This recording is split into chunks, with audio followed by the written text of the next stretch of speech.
श्लोकम् 5 कृष्णेति यस्य गिरितं मनसाद्रियेत दीक्षादि चेत् प्रणितिभिश्च भजन्तम् ईशम् शुश्रूषया भजन विज्ञम् अनन्यमन्य निन्दादिशून्य ऋतम् ஈஷித சங்கலப்தியா. மொழிபெயர்ப்பு: பகவான் கிருஷ்ணரின் திருநாமங்களை உச்சரிக்கும் பக்தரை மனதால் கௌரவிக்க வேண்டும். தீட்சை பெற்று பகவானின் விக்கிரக வழிபாட்டில் ஈடுபட்டிருக்கும் பக்தருக்கு பணிவான வணக்கங்களை அர்ப்பணிக்க வேண்டும். மேலும் பக்தி தொண்டில் வலுவாது உயர்ந்த நிலையில் இருப்பவரும் மற்றவரை நிந்திக்கும் எண்ணம் அறவே இல்லாதவருமான தூய பக்தரிடம் சங்கம் கொண்டு அவருக்கு உண்மையாக சேவை செய்ய வேண்டும். இதுதான் இந்த 5வது ஸ்லோகத்துடைய மொழிபெயர்ப்பு. கிருஷ்ணேத்தியஸ்ய கிரிதம் மனசாத்ரியேத்த தீக்ஷாஸ்தி சேத் பிரணிதிபிஷ்ட பஜந்தம் ஈசம் சுசுருசயா பஜன விக்ஞம் அனன்யம் அந்நிய நிந்தாதி சூன்யம் கிருதம் ஈப்சித சங்கலப்தியா அப்படிங்கிறது ஸ்லோகம். நம்ம இதோடைய ஒரு பகுதி பார்த்துட்டோம். என்னென்ன பார்த்திருக்கோம்? 6 விதமான அன்பு பரிமாற்றங்களை கனிஷ்ட, மத்தியம, உத்தம 3 அதிகாரிகளுக்கும் செய்யலாம். அதுலயும் குறிப்பா கண்டிப்பா உத்தம அதிகாரிக்கு செய்வது ரொம்ப ரொம்ப உத்தமம், சிறந்ததுன்னு சொல்லி பார்த்துடணும். ஏன் 3ஆ பிரிச்சாங்க? கனிஷ்ட அதிகாரி, மத்தியம அதிகாரி, உத்தம அதிகாரி ஏன் 3ஆ பிரிச்சாங்க அப்படின்னா, முழுமையான நம்பிக்கை, முழுமையான சரணாகதி இல்லை. அதனாலதான் அதை நம்ம பக்தர்களை இந்த 3 விதமா பிரிக்கிறதா பார்க்கணும். இப்ப யாரு தீட்சை வாங்கி பகவான் நாமத்தை உச்சரிக்க ஆரம்பிக்கிறாங்களோ அவங்க கனிஷ்ட பக்தர்கள் அப்படிங்கிற மாதிரி சொல்லியிருந்தோம். இப்ப தீட்சைனா என்ன, தீட்சையோட முக்கியத்துவம் என்ன அப்படிங்கிற சொல்லி பார்த்திருந்தோம்.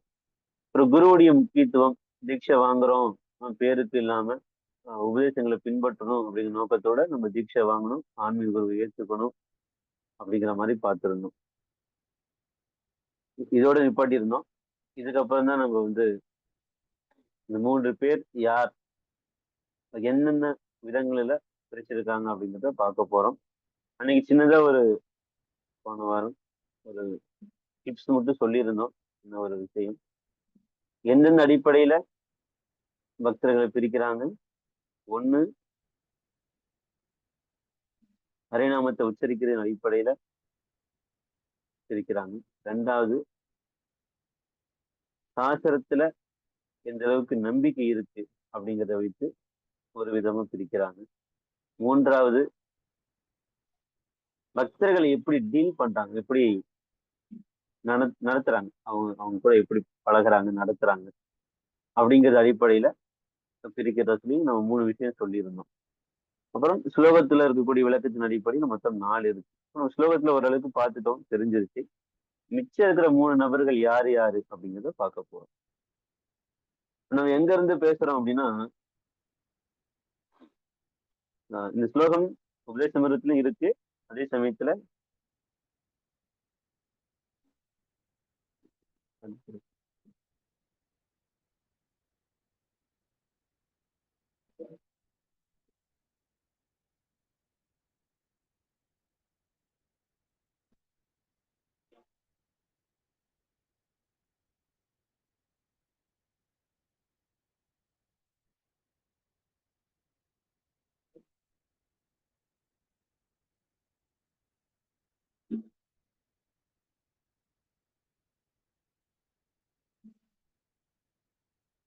சைத்தன்ய சரிதமதம் மத்திய லீலையில 15வது அத்தியாயத்துல இருந்து நம்ம பார்க்க போறோம்.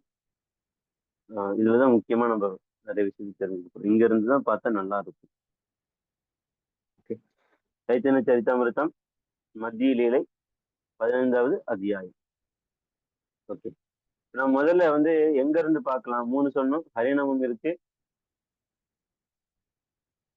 சாஸ்திரத்தின் அடிப்படையில இருக்கு, பக்தர்களை எப்படி பக்தர்கிட்ட எப்படி நடத்துறாங்க அப்படிங்கிறத வச்சு 3 விஷயம். 3 விதங்களையும் கனிஷ்ட, மத்தியம், உத்தமம் அப்படிங்கிற 3 நபர்கள் இருக்கிறாங்க அப்படிங்கிறத பார்த்தோம். நம்ம முதல்ல வந்து ஹரே கிருஷ்ண மகாமந்திரத்தை உச்சரிக்கிற அந்த நிலையில இருந்து நம்ம இன்னைக்கு வகுப்பை தொடங்குவோம். ஒரு முறை சைத்தன்ய மகாபிரபு ஜெகநாத் புரியில இருக்கும்போது வங்காளத்தை சேர்ந்த பக்தர்கள் சைத்தன்ய மகாபிரபுவோட ஒரு கேள்வி கேட்கிறாங்க. நான் அது சைட்ல வச்சிருக்கேன், நீங்க பாக்குறவங்க பார்க்கலாம். யாரு கேட்கிறா அப்படின்னா, சத்யராஜ கான், ராமானந்த வசு அப்படிங்கிற 2 நபர்களும் இந்த கேள்வியை சைத்தன்ய மகாபிரபு முன்னாடி வைக்கிறாங்க. இந்த நபர்களும் எந்த ஊரை சேர்ந்தவங்க அப்படின்னா, குலீன கிராமம் அப்படிங்கிற ஊரை சேர்ந்தவங்க. இந்த ஊர் மக்கள் சைத்தன்ய மகாபிரபுக்கு ரொம்ப ரொம்ப பிடித்தவர்கள். ஏன் அப்படின்னா, இந்த ஊர்ல ஒரு பக்தர், ரொம்ப சிறப்பான பக்தர் இருந்தார்.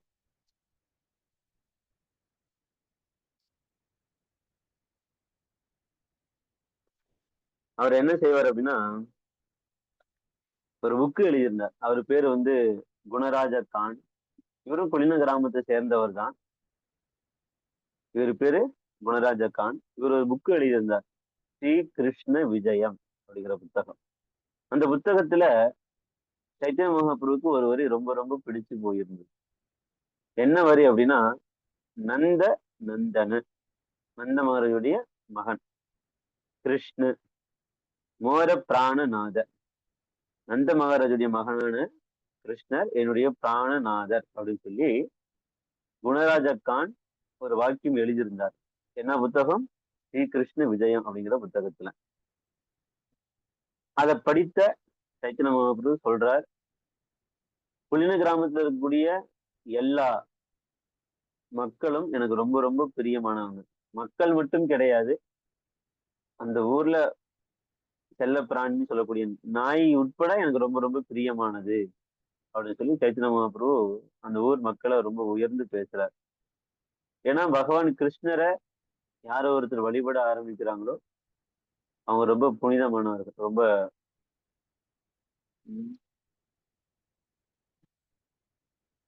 நல்ல மனிதர்கள் அப்படின்னு சொல்லி சொல்லப்படும். இப்ப அந்த ஊரை சேர்ந்த ராமானந்த வசுவும் சத்யராஜ கானும் இங்க ஜெகநாத்புரிக்கு வந்து தேருக்கு வந்திருக்காங்க. தேரை முடிச்சுட்டு மீண்டும் வங்காளம் கிளம்பி போகும்போது சைத்தன்ய மகாபிரபுட்ட சில கேள்விகள் கேட்கறாங்க. என்ன கேள்வி கேட்கறாங்க நம்ம சைட்ல வச்சிருக்க முடியும், அதை பாருங்க. சத்யராஜ் கான் கூறினார், அன்புள்ள பிரபுவே, கிரகஸ்தனாகவும் பௌதிகவாதியாகவும் இருப்பதால் ஆன்மீக வாழ்வில் முன்னேறுவதற்கான வழியை நான் அறியேன். எனவே உங்களுடைய தாமரை திருவடிகளில் என்னை ஒப்படைத்து எனக்கு கட்டளையிடும்படி தங்களை வேண்டுகிறேன் அப்படின்னு சொல்லி கேட்கிறார். என்ன கேட்கிறார் சத்யராஜகனும் ராமானந்த வசுவும்?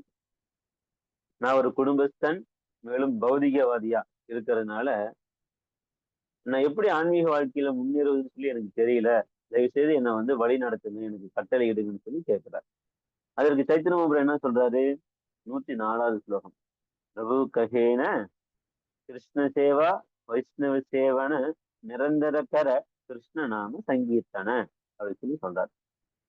அப்படின்னா ஸ்ரீ சைத்தன்ய மகாபிரபு பதிலளித்தார், பகவான் கிருஷ்ணரின் திருநாமங்களை இடைவிடாமல் உச்சரிப்பீரார். இது முதல் கட்டளை. 2வது கட்டளை என்ன? எப்பொழுதெல்லாம் சாத்தியமாகுமோ அப்பொழுதெல்லாம் கிருஷ்ணருக்கும் அவரது பக்தர்களான வைஷ்ணவர்களுக்கும் சேவை செய்வீராக அப்படின்னு சொல்லி சொல்றார். ஏன் இந்த வார்த்தையை எப்பொழுதெல்லாம்ங்கிற வார்த்தையை யூஸ் பண்றாரு? ஏன்னா நம்ம எப்பொழுதுமே கோயிலுக்கு போக முடியாது. வீட்லயும் தடபுடலாம் நல்லா பஞ்சாமிர்தத்தை பஞ்ச அபிஷேகம் பஞ்சாமிர்தத்தை வச்சு பகவானுக்கு வந்து அபிஷேகம் பண்ண முடியாது. அதனால வைஷ்ணவர்களும் நம்ம எப்பொழுதுமே கூட்டு விருந்தெல்லாம் ரொம்ப வைக்க முடியாது. ஆனா எப்பயாவது உங்களுக்கு அப்படி அமைஞ்சதுன்னா பகவானுக்கும் பக்தர்களுக்கும் சேவை செய்யுங்க அப்படின்னு சொல்லி சொல்றாங்க. பகவான் நாமத்தை எப்பொழுதும் உச்சரிக்கலாம், அதுக்கு எந்த தடையும் இருக்காது. கோயிலுக்கு போறது வர்றது கஷ்டமா இருக்கும், வைஷ்ணவர்கள் நம்ம வீட்டுக்கு கூப்பிடுறதும் கொஞ்சம் கஷ்டமா இருக்கும். ஏன்னா அவங்க என்ன சர்வீஸ் இருப்பாங்கன்னு தெரியாது. இதெல்லாம் மனசை வச்சுக்கிட்டு தான் சைத்தன்ய மகாபிரபு சொல்றாரு. அப்ப சத்யராஜகான் கேட்கிறார். இதை கேட்ட சத்யராஜர் கூறினார், வைஷ்ணவரை எவ்வாறு அடையாளம் காண முடியும்? வைஷ்ணவர் என்பவர் யார்? அவருடைய பொதுவான அறிகுறிகள் யாவை அப்படின்னு சொல்லி கேட்கிறார். கிருஷ்ணர் நமக்கு தெரியும், அவர் தான் முழுமர் கடவுள்னு தெரியும். மகாநாமத்தை உச்சரிக்கலாம், அது நம்மளுடைய விஷயத்தை பொறுத்தது. இப்ப வைஷ்ணவர்கள் யார், நம்ம அவரை எப்படி அடையாளம் காண்றது, அவருடைய நடத்தை எப்படி இருக்குன்னு சொல்லி கேட்கிறாரு சத்யராஜ கான். அப்ப சைத்தன்யர் சொல்றாரு, பிரபு கஹே ஜாரமுகே சுனி ஏகபார் கிருஷ்ண நாம சே பூஜ்ய சிரேஷ்ட சபாக்கார். இப்ப சைத்தன்யர் பதில் சொல்றார், கிருஷ்ணரின் திருநாமத்தை ஒரு முறையேனும் எவர் உச்சரிக்கின்றாரோ அவர் வழிபடத்தக்கவர், மனிதர்களில் சிறந்தவர் அப்படின்னு சொல்லி சொல்றார். யாரு கிருஷ்ண நாமத்தை ஒரு முறை உச்சரிக்கிறாங்களோ அவங்க வழிபடத்தக்கவர், மனிதர்கள் சிறந்தவர் அப்படின்னு சொல்லி சொல்றார். ஏன் அப்படி சொல்றார் அப்படின்னா, கிருஷ்ணரின் திருநாமத்தினை ஒரே ஒரு முறை உச்சரிப்பதாலேயே எல்லா பாவ விளைவுகளிலிருந்து விடுதலை பெற முடியும். திருநாமத்தை திருநாமத்தை உச்சரிப்பதாலேயே பக்தி தொண்டின் 9 வழிமுறைகளையும் பூர்த்தி செய்ய முடியும் சொல்றாரு. பகவான் நாமத்தை உச்சரிச்சாலே போதும், பக்தி தொண்டுடைய 9 விதமான பக்தி தொண்டு இருக்கு இல்லையா, அதோடைய பலனை அடைய முடியும் அப்படின்னு சொல்லி சொல்றாரு சைத்தன்ய மகாபிரபு. எல்லா விதமான பாவங்கள் இருந்து விடுபடுவான் அப்படிங்கிறதையும் குறிப்பிட்டார் இந்த ஸ்லோகத்துல பாருங்க. இப்ப இறுதியா சைத்தன்யர் சொல்றார், ஹரே கிருஷ்ண மந்திரத்தினை ஒரு முறை உச்சரிப்பவரும் வைஷ்ணவராக ஏற்கப்படுவதால் நீங்கள் அவருக்கு எல்லா மரியாதையும் வழங்க வேண்டும். இறுதியா இந்த விஷயத்தை குறிப்பிடுறேன். ஏன்னா சத்யராஜன் என்ன கேட்டாரு, நான் எப்படி வைஷ்ணவனை அடையாளம் காண்றது, அவருடைய அறிகுறி என்ன, நடத்தை என்னன்னு சொல்லி கேட்டார். அப்ப சைத்தன்யர் சொல்றாரு, ஹரே கிருஷ்ண மகாமந்திரத்தை ஒரு முறை உச்சரிப்பவரும் வைஷ்ணவராக ஏற்கப்படுவதால் நீங்கள் அவருக்கு எல்லா மரியாதையும் வழங்க வேண்டும் சொல்றாரு. இந்த நபர் தான் கனிஷ்ட அதிகாரி. எதுல ஹரிநாமம் சம்பந்தமா பார்த்தோம் இல்லையா, அதுல 3 விதமா இருக்காங்கன்னு சொல்லி சொன்னோம் இல்லையா, அதுல முதல் விதம் யாரு அப்படின்னா இவங்கதான் கனிஷ்ட அதிகாரி. இவங்களுடைய தகுதி என்னவா இருக்கும், மகாநாமத்தை குறைஞ்சபட்சம் ஒரு முறை 2 முறை சொல்லிக்கிட்டு இருப்பாங்க. ஆனா அவங்கள மதிக்க சொல்லி சொல்றாரு சைத்தன்ய மகாபிரபு. நம்மளுக்கு சந்தேகம் வரும், ஒரு முறை உச்சரித்தாலே அவங்கள வைஷ்ணவா மதிக்கணும்னு சொல்லி சொல்லப்படுது, இது எப்படி புரிஞ்சுக்கிறதுன்னு ஒரு கேள்வி கேட்கலாம். அதுக்கு ஸ்லோகத்திலேயே சொல்லப்பட்டிருக்கு, அதாவது பக்திவினோத் தாக்கூர் ஒரு அழகான விளக்கம் கொடுக்குறாங்க. நாங்க வச்சிருக்க சைட்ல 2வது பேரா பாருங்க. கிருஷ்ணரின் திருநாமத்தினை ஒரே ஒரு முறை உச்சரித்து எல்லா பாவ விளைவுகளிலிருந்து விடுபடுதல் என்பதை பொறுத்தவரையில் மகாநாமத்தை ஒரு முறை உச்சரித்தாலே அவரை வைஷ்ணவரா மதிக்கணும். ஏன் அப்படின்னா அவர் எல்லா பாவங்களிலிருந்து விடுபட்டுப்பாருன்னு சொல்லப்படுது. ஆனா நம்ம ஒரு முறை இல்லை, தினைக்கும் முடிஞ்ச அளவுக்கு 16 முறை உச்சரிக்கிறோம்.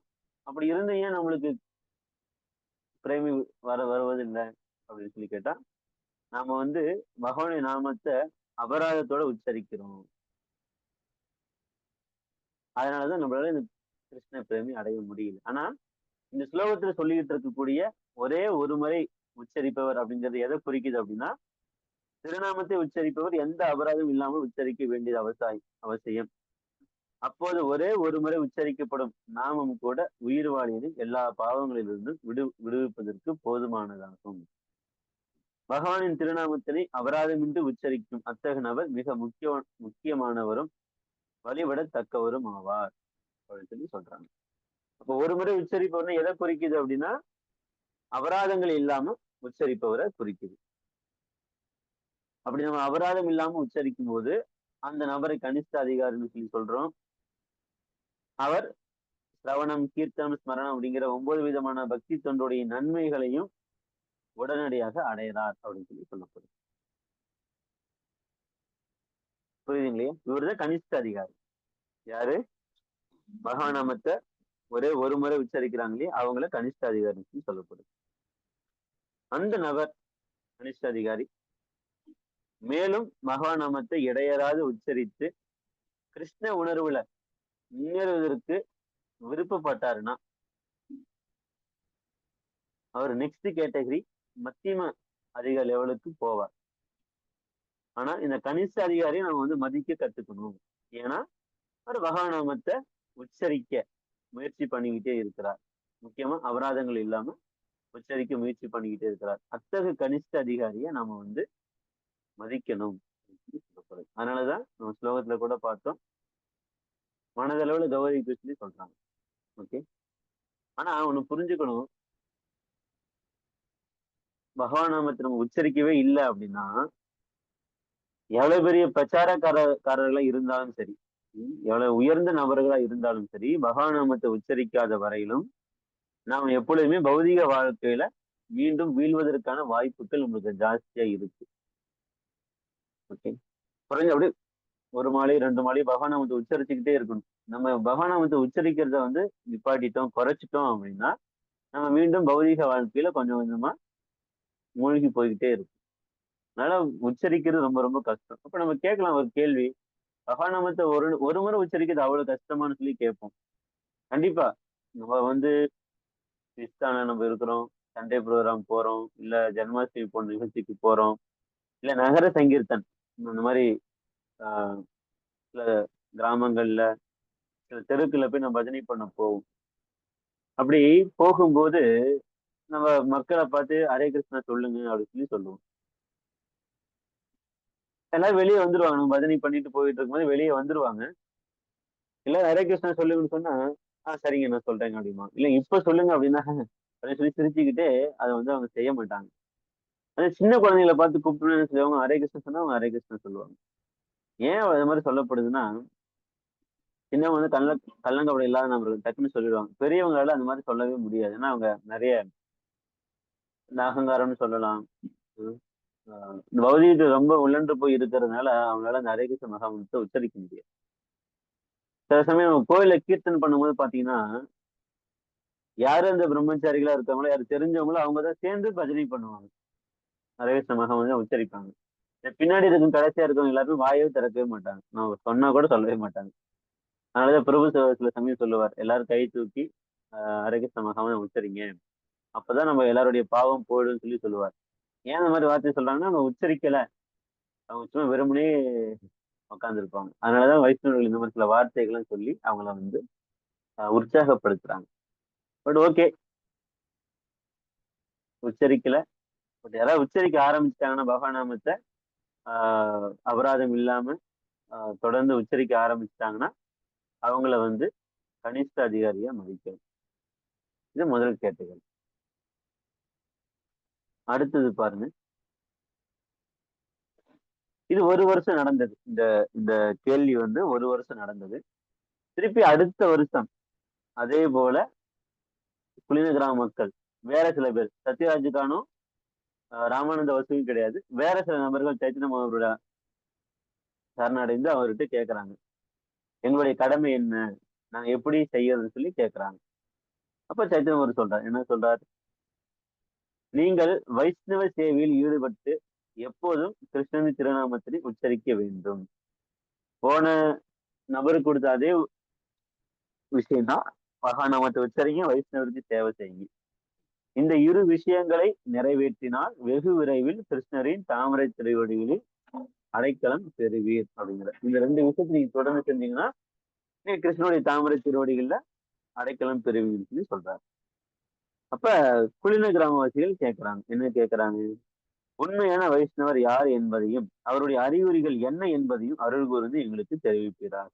அவங்க கேட்ட மாதிரி இவங்களும் கேட்கறாங்க, உண்மையான வைஷ்ணவன யாரு, அவருடைய அறிகுறி என்னன்னு சொல்லி கேட்கறாங்க. அப்ப சைத்தன்ய மகாபிரபு அதோடைய உள்நோக்கத்தை புரிஞ்சுக்கிட்டு சிரிச்சபடியே பதில் சொல்றார். என்ன சொல்றார் பதில், கிருஷ்ணநாம நிரந்தர ஜாகார வதனே ஜெய் வைஷ்ணவ சிரேஷ்ட பஜத் சாகார சரணே. பகவானின் திருநாமத்தை இடைவிடாது உச்சரிப்பவர் தலை சிறந்த வைஷ்ணவராக கருதப்பட வேண்டும். உங்களின் கடமை அவருடைய தாமரை திருவடிகளுக்கு சேவை செய்வதாகும். ஓகே, இது இவங்கதான் இரண்டாவது நபர்னு சொல்லி சொல்லப்படுது. முதல் நபர் பகவநாமத்தை ஒரு முறை உச்சரிக்கக்கூடியவர், கனிஷ்ட அதிகாரி சொல்லி சொன்னோம். இந்த சுலோகத்துல வைஷ்ணவ அறிகுறியை பத்தி சொல்லும் போது என்ன சொல்றாரு சைத்தன்ய மகாபிரபு, யாரு ஒருத்தர் பகவான் நாமத்தை தொடர்ந்து உச்சரிக்கிறாங்களோ அவங்கள நீங்க வைஷ்ணவரா மதிங்க, அவங்களுடைய தாமிர திருவடிகளுக்கு எல்லா சேவையும் செய்ய சொல்லி சொன்னார். கனிஷ்ட அதிகாரிய மதிக்கணும்னு சொல்லி சொன்னாரு. இந்த ஸ்லோகத்துல அந்த மத்தியம நிலையில இருக்கக்கூடிய பகவானுடைய நாமத்தை இடைவிடாது உச்சரிக்கக்கூடிய அந்த நபரை அவருடைய தாமரை திருவடிக்கு சேவை செய்து பார்க்கணும். இந்த வித்தியாசம் புரிஞ்சுக்கணும். முன்னாடி இருந்த நபர் வந்து ஒரு முறைதான் உச்சரிப்பாரு, அவருக்கு தொடர்ச்சி இருக்காது. ஒரு முறைன்னு என்ன அர்த்தம்னா தொடர்ச்சி இருக்காதுன்னு அர்த்தம். அதை நம்ம கொஞ்சம் புரிஞ்சுக்கிட்டா போதும். பட் மத்தியம அதிகாரி எப்படின்னா அவர் தொடர்ந்து பகவானின் திருநாமத்தை இடைவிடாது உச்சரிப்பவர் அப்படின்னு சொல்லி சொல்லப்படுது. நிரந்தர அப்படின்னு சொல்லி சொல்றாங்க. நிரந்தரம் என்ன தடை இல்லாமல் எப்பொழுதுமே சொல்லி அர்த்தம். யாரும் ஒரு அது மாதிரி ஆஹ் தினமுமே நம்மளுடைய பிரபுபாத் கொடுத்த நம்மளுக்கு கொடுத்த அந்த கட்டளையின்படி தினமும் குறைஞ்சபட்சம் 16 மாலைகள்ல விடாமல் நிரந்தரமா உச்சரிச்சுட்டு இருக்காங்களோ அவர்கள் இங்க மத்தியம அதிகாரி சொல்லப்படுது. இதுல எல்லாமே புரிஞ்சுக்கணும். நம்ம எல்லாருமே தீட்சை பெற்றவங்களா இருக்கட்டும் பெறாதவர்களா இருக்கட்டும் எல்லாருமே 16 மாலை உச்சரிக்கிறோம். இங்க அந்த எந்த வார்த்தையை குறிப்பிடுறாங்க அப்படின்னா அபராதம் இல்லாமல் அப்படிங்கிற வார்த்தை தான் முக்கியமா நினைச்சுக்கணும். ஏன்னா கனிஷ்ட அதிகாரியே அபராதம் இல்லாம உச்சரிப்பாங்க. அதுதான் கரெக்ட். சரியான கனிஷ்ட அதிகாரி யாருன்னா அவங்க வந்து மகாநாமத்தை அபராதங்கள் இல்லாம உச்சரிப்பாங்க. மத்தியம அதிகாரியும் அபராதம் இல்லாம உச்சரிப்பாரு. ஆனா ஒரு முறை 2 முறை இல்ல, ஒரு மாலை 2 மாலை 4 மாலை கிடையாது. தொடர்ந்து குறைஞ்சபட்சம் 16 மாலையும் தொடர்ந்து உச்சரிப்பார். அவர் தான் இங்க மத்தியம அதிகாரி சொல்லி குறிப்பிடுறாங்க. ஓகேங்களா? நிறைய பக்தி சித்தாந்த சாஸ்திர கோஷ்டி நிறைய டீட்டெயில் சொல்லியிருக்காங்க. பகவானின் அதாவது கிருஷ்ணரின் திருநாமங்களை உச்சரிப்பது மிக உன்னதமானது. இந்த மத்தியம அதிகாரியுடைய மனநிலை எப்படி இருக்கும்னா, ஏன்னா ஒரு முறை கொஞ்ச நேரம் உச்சரிச்சாரு கணேஷ் அதிகாரி. அவரு உயர்ந்து வரும்போது முன்னேறி வரும்போது அவருடைய மனநிலை எப்படி இருக்கும் அப்படின்னா கிருஷ்ணநாமம் உச்சரிக்கிறது தான் ரொம்ப ரொம்ப உன்னதமானது அப்படின்னு சொல்லி அவர் புரிஞ்சுக்குவார். அதனால அவர் என்ன செய்வாருன்னா கவனமான முறையில 10 அபராதங்களை தவிர்த்து ஹரே கிருஷ்ண மகாமந்திரத்தை குற்றமின்றி உச்சரிக்க அவர் முயற்சி பண்ணுவார். தெரியும் நமக்கு எல்லாருக்கும் 10 அபராதங்கள் என்னன்னு சொல்லி. அப்படி அவர் உச்சரிக்க அந்த மத்தியம அதிகாரி 10 அபராதங்கள் இல்லாம மகாநாமத்தை தொடர்ச்சியா உச்சரிக்க பகவானுக்கும் இந்த நாமத்திற்கும் ஹரே கிருஷ்ண மகாமந்திரத்திற்கும் எந்த விதமான வித்தியாசம் இல்லை அப்படிங்கிறத உணரும் நிலைக்கு வருவார்.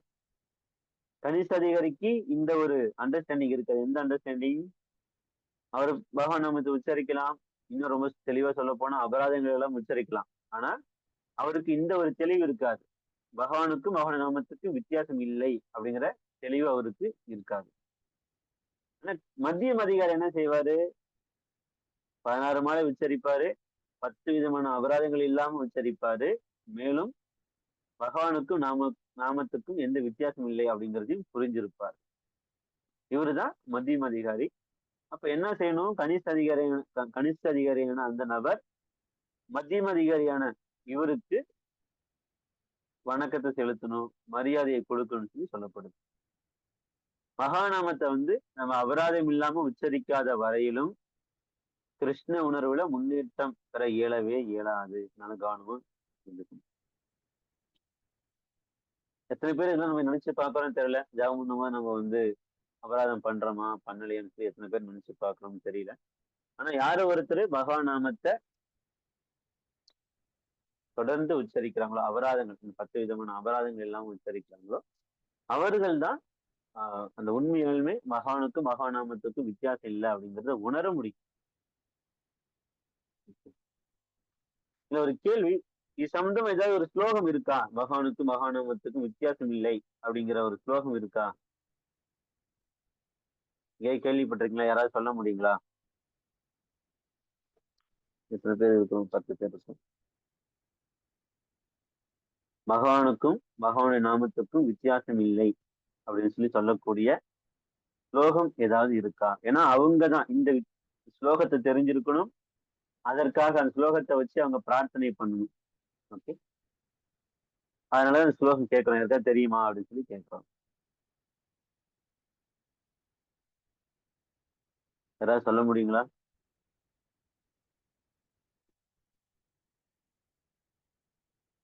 பகவானுக்கும் பகவான் நாமத்துக்கும் வித்தியாசம் இல்லை அப்படின்னு சொல்லி சொல்லக்கூடிய ஸ்லோகம்.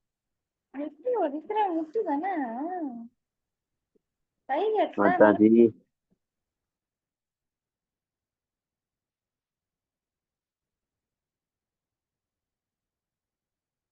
வேற யார்? பத்ம பிரபா மாதாஜி உங்களுக்கு எதுவும் தெரியுங்களா?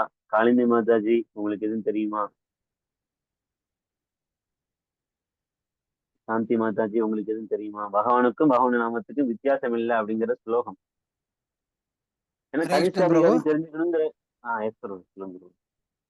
ஈஸ்வர பரமகிருஷ்ண சச்சிதானந்த விக்கிரக சர்வ காரண காரணம் பொருந்துமா பிரபு? ஆதிராதிர் கோவிந்த சர்வ காரண காரணம்.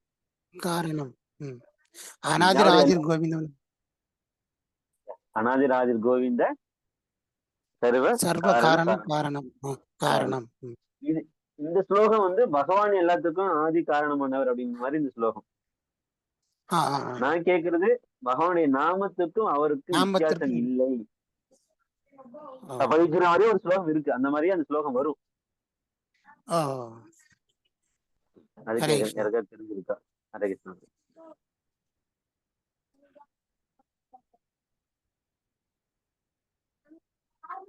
நானே சொல்லிட்டுங்களா? டைமும் இல்ல. ஸ்லோகம் கேள்விப்பட்டிருக்கீங்களா? இது வந்து பத்ம புராணத்துல இருக்கக்கூடிய ஸ்லோகம். ஏதாவது ஃபர்ஸ்ட் 2-3 வரி ஒரு ஆரம்பத்துல எழுதி வச்சீங்க, நீங்க அது நெட்ல போட்டாலும் கிடைக்கும்.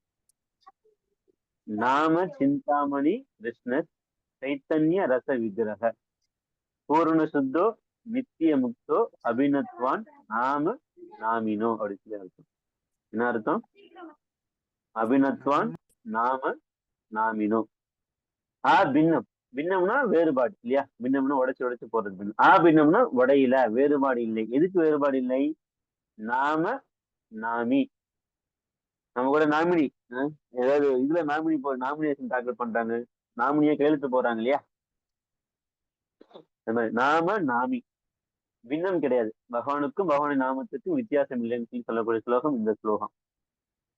அப்ப பிரபுபாதர் தன்னுடைய அந்த உபதேச மரத்துடைய பொருளுரையில நிறைய இடங்கள் எழுதுறார். என்ன எழுதுறார்? ஒருவர் கனிஷ்ட அதிகாரியாவே இருந்திருக்கூடாது, எப்படியாவது மத்தியம் அதிகாரிக்கு வந்துடணும், மத்தியம் அதிகாரி வந்துடணும்னு சொல்லி சொல்றார். எப்படி வர முடியும் அப்படின்னா, 1 10 விதமான அபராதங்கள் இல்லாம இருக்கணும். 2வது விஷயம், இந்த ஸ்லோகத்தை தெரிந்து இதன்படி என் வாழ்க்கை இருக்குன்னு சொல்லி பிரார்த்தனை பண்ணிக்கிட்டே இருக்கணும்.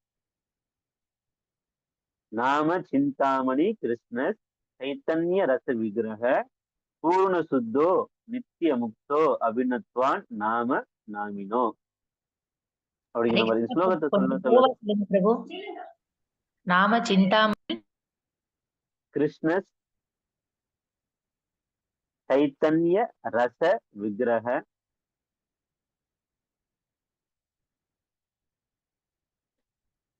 பூர்ண சுத்தோ நித்திய முக்தோ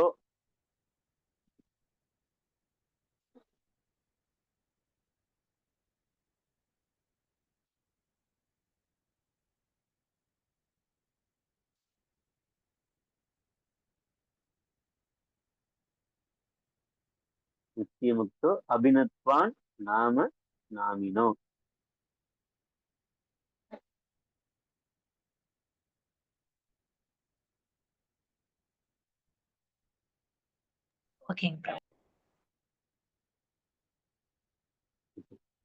இப்ப புரிஞ்சிருக்கும் கனிஷ்ட அதிகாரிக்கு மத்தியம் அதிகாரிக்கு என்ன வித்தியாசம் சொல்லி. இவர் தொடர்ச்சியா உச்சரிப்பாரு, அவர் அபராதம் இல்லாம இருப்பாரு. இவர் நிறைய இன்னும் அபராதங்கள் பண்ணாம இருப்பாரு. அதிகமான அபராதத்தை கவனம் செலுத்துவார், செய்யக்கூடாதுன்னு சொல்லி தொடர்ந்து உச்சரிப்பார். பகவானுக்கும் பகவானாமத்துக்கும் வித்தியாசம் இல்லைங்கிறத புரிஞ்சிருப்பார். இவர் தான் மத்தியம் அதிகாரி. அடுத்தது நம்ம இப்ப 3வது நபருக்கு உத்தம அதிகாரிக்கு போலாம். ஃபர்ஸ்ட் வருஷம் சத்யராஜுக்கானும் ராமானந்த வசூம் கேட்டாங்க. அதுக்கு ஒரு முறை உச்சரிக்கக்கூடியவங்கள மதிங்க அப்படின்னு சொல்லி சொன்னார். அவங்கதான் கனிஷ்ட அதிகாரின்னு சொல்லிட்டோம். 2வது வருஷமும் இதே மாதிரி வேற சில நபர்கள் கேட்கறாங்க.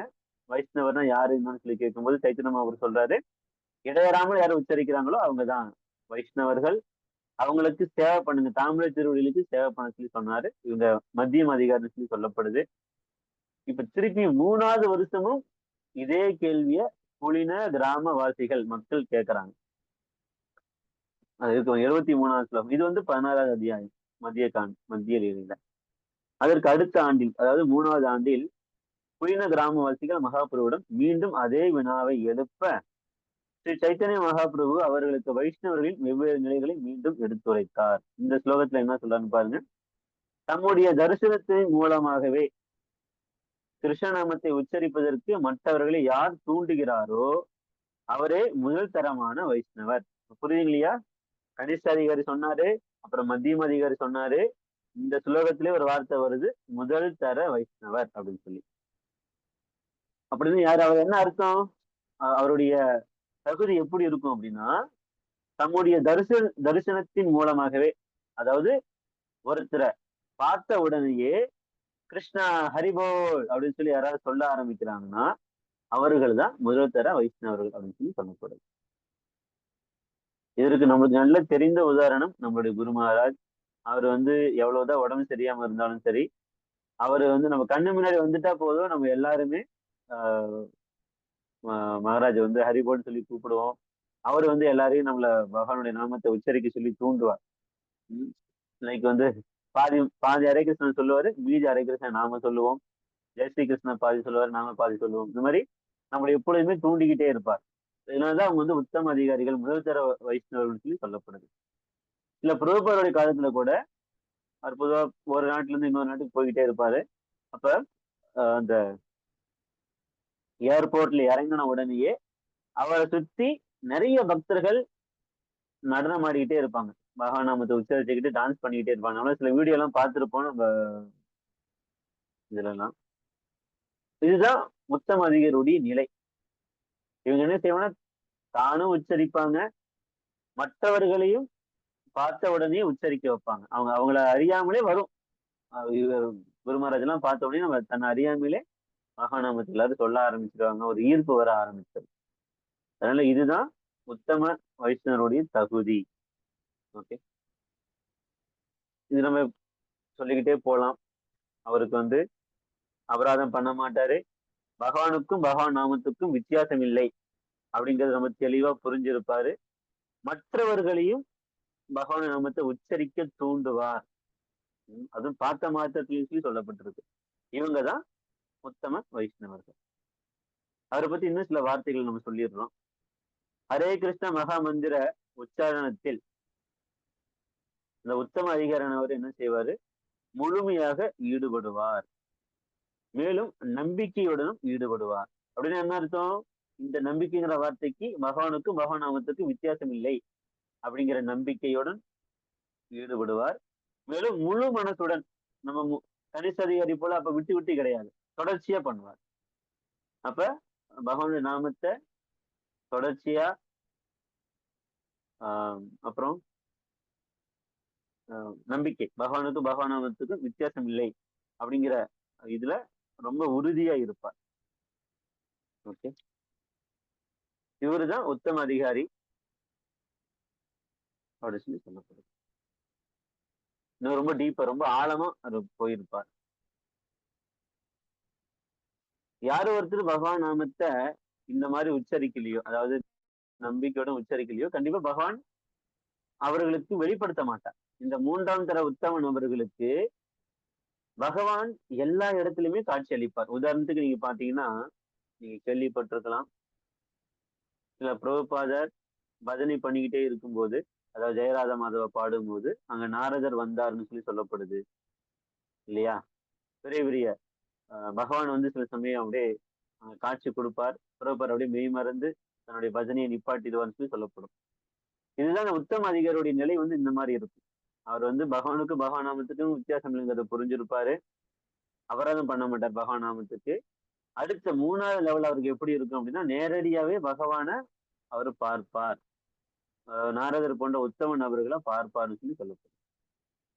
நம்ம குரு மகாராஜை பொறுத்த வரையிலும் ஒரு முறை அந்த குரு மகாராஜ் தங்கியிருக்க அந்த பில்டிங்லயே சிவபெருமானும் பார்வதியும் அங்க வந்ததா சொல்லி சொல்லப்படுது. குரு மகாராஜ் அவங்க கிட்ட ஆசீர்வாதம் வாங்கினதா சொல்லி சொல்லப்படுது. இதெல்லாம் உத்தம அதிகாரியுடைய லட்சணம். அவங்க ஒவ்வொரு நொடியிலுமே பகவானை பார்ப்பார்கள். இது உத்தம அதிகாரி, உத்தம வைஷ்ணவருக்கு பொருந்தும் இந்த விஷயம். ஓகேங்களா? ஓரளவுக்கு புரிஞ்சிருக்கும். இப்ப நம்ம பார்த்துட்டு இருக்கிறது ஹரிநாமத்தின் அடிப்படையில 3 விதமா பிரிக்கிறத பத்தி பார்த்துட்டு இருக்கோம். என்கிட்ட ஒரு பக்தர் கேட்டாங்க, என்ன கேட்டாங்கன்னா, நம்பிக்கை தான் எல்லாத்துக்கும் ஆரம்பம் இல்லையா? மகாநாமத்தை உச்சரிக்கணும், நம்பிக்கை வேணும். அந்த நம்பிக்கை எப்படி நம்ம வளர்த்துக்கிறதுன்னு கேட்கறாங்க. நம்பிக்கை தான் ஆரம்பம். ஆனா அந்த நம்பிக்கையே நம்மளுக்கு இல்லையே, அதை எப்படி வளர்த்துக்கிறதுன்னு சொல்லி ஒரு பக்தன் கேட்டாங்க. அதற்கு விடையா சில பிரபுபாத உபதேசமரத்துடைய பொருளுரையில எழுதுறார். நம்பிக்கை எப்படி நம்ம வளர்த்துக்கிறது அப்படின்னா, பகவானுடைய நாமத்தை உச்சரிக்கணும் ஒண்ணு. 2வது பகவானுடைய பிரசாதத்தை ஏற்றுக்கணும்.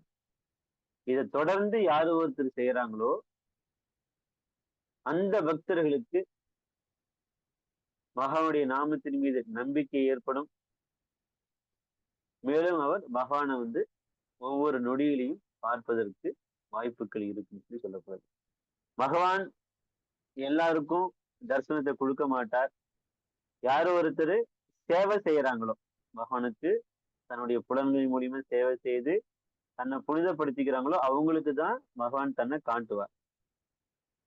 மேலும் சேவை புலன்கள், எந்த புலன்கள் முக்கியமா நாக்குல இருந்துதான் ஆரம்பிக்கணும். பகவானுடைய பிரசாதத்தை மட்டும்தான் சாப்பிடணும், பகவானுடைய நாமத்தை மட்டும்தான் உச்சரிக்கணும், பகவானுடைய கதைகளை மட்டும்தான் பேசணும், வேற எதையும் பேசக்கூடாது, பகவானுடைய பிரசாதத்தை தவிர வேற எதையும் சாப்பிடக்கூடாது. இந்த 2 நியமங்களையும் யாரும் ஒருத்தர் ரொம்ப ஸ்ரத்தையா உறுதியா கடைபிடிக்கிறாங்களோ அவங்க கனிஷ்ட அதிகாரியா, மத்தியம அதிகாரியா, இறுதியா உத்தம அதிகாரியா வருவாங்கன்னு சொல்லி சொல்லப்படுது. ஓகே, அந்த உத்தம அதிகாரியா வரும்போது பகவான் தன்னை காட்டுவார். அந்த உத்தம அதிகாரியால பகவானை பார்க்க முடியும் அப்படிங்கிறத நம்ம புரிஞ்சுக்கலாம். இதுவரை நம்ம ஹரிநாமத்தின் அடிப்படையில 3 விதமா பிரிச்சுட்டோம். அடுத்தது நம்ம எந்த அடிப்படையில பார்க்க போறோம் அப்படின்னா, சாஸ்திரத்தின் அடிப்படையில எப்படி 3 விதமா பிரிக்கிறது சொல்லி பார்க்க போறோம்.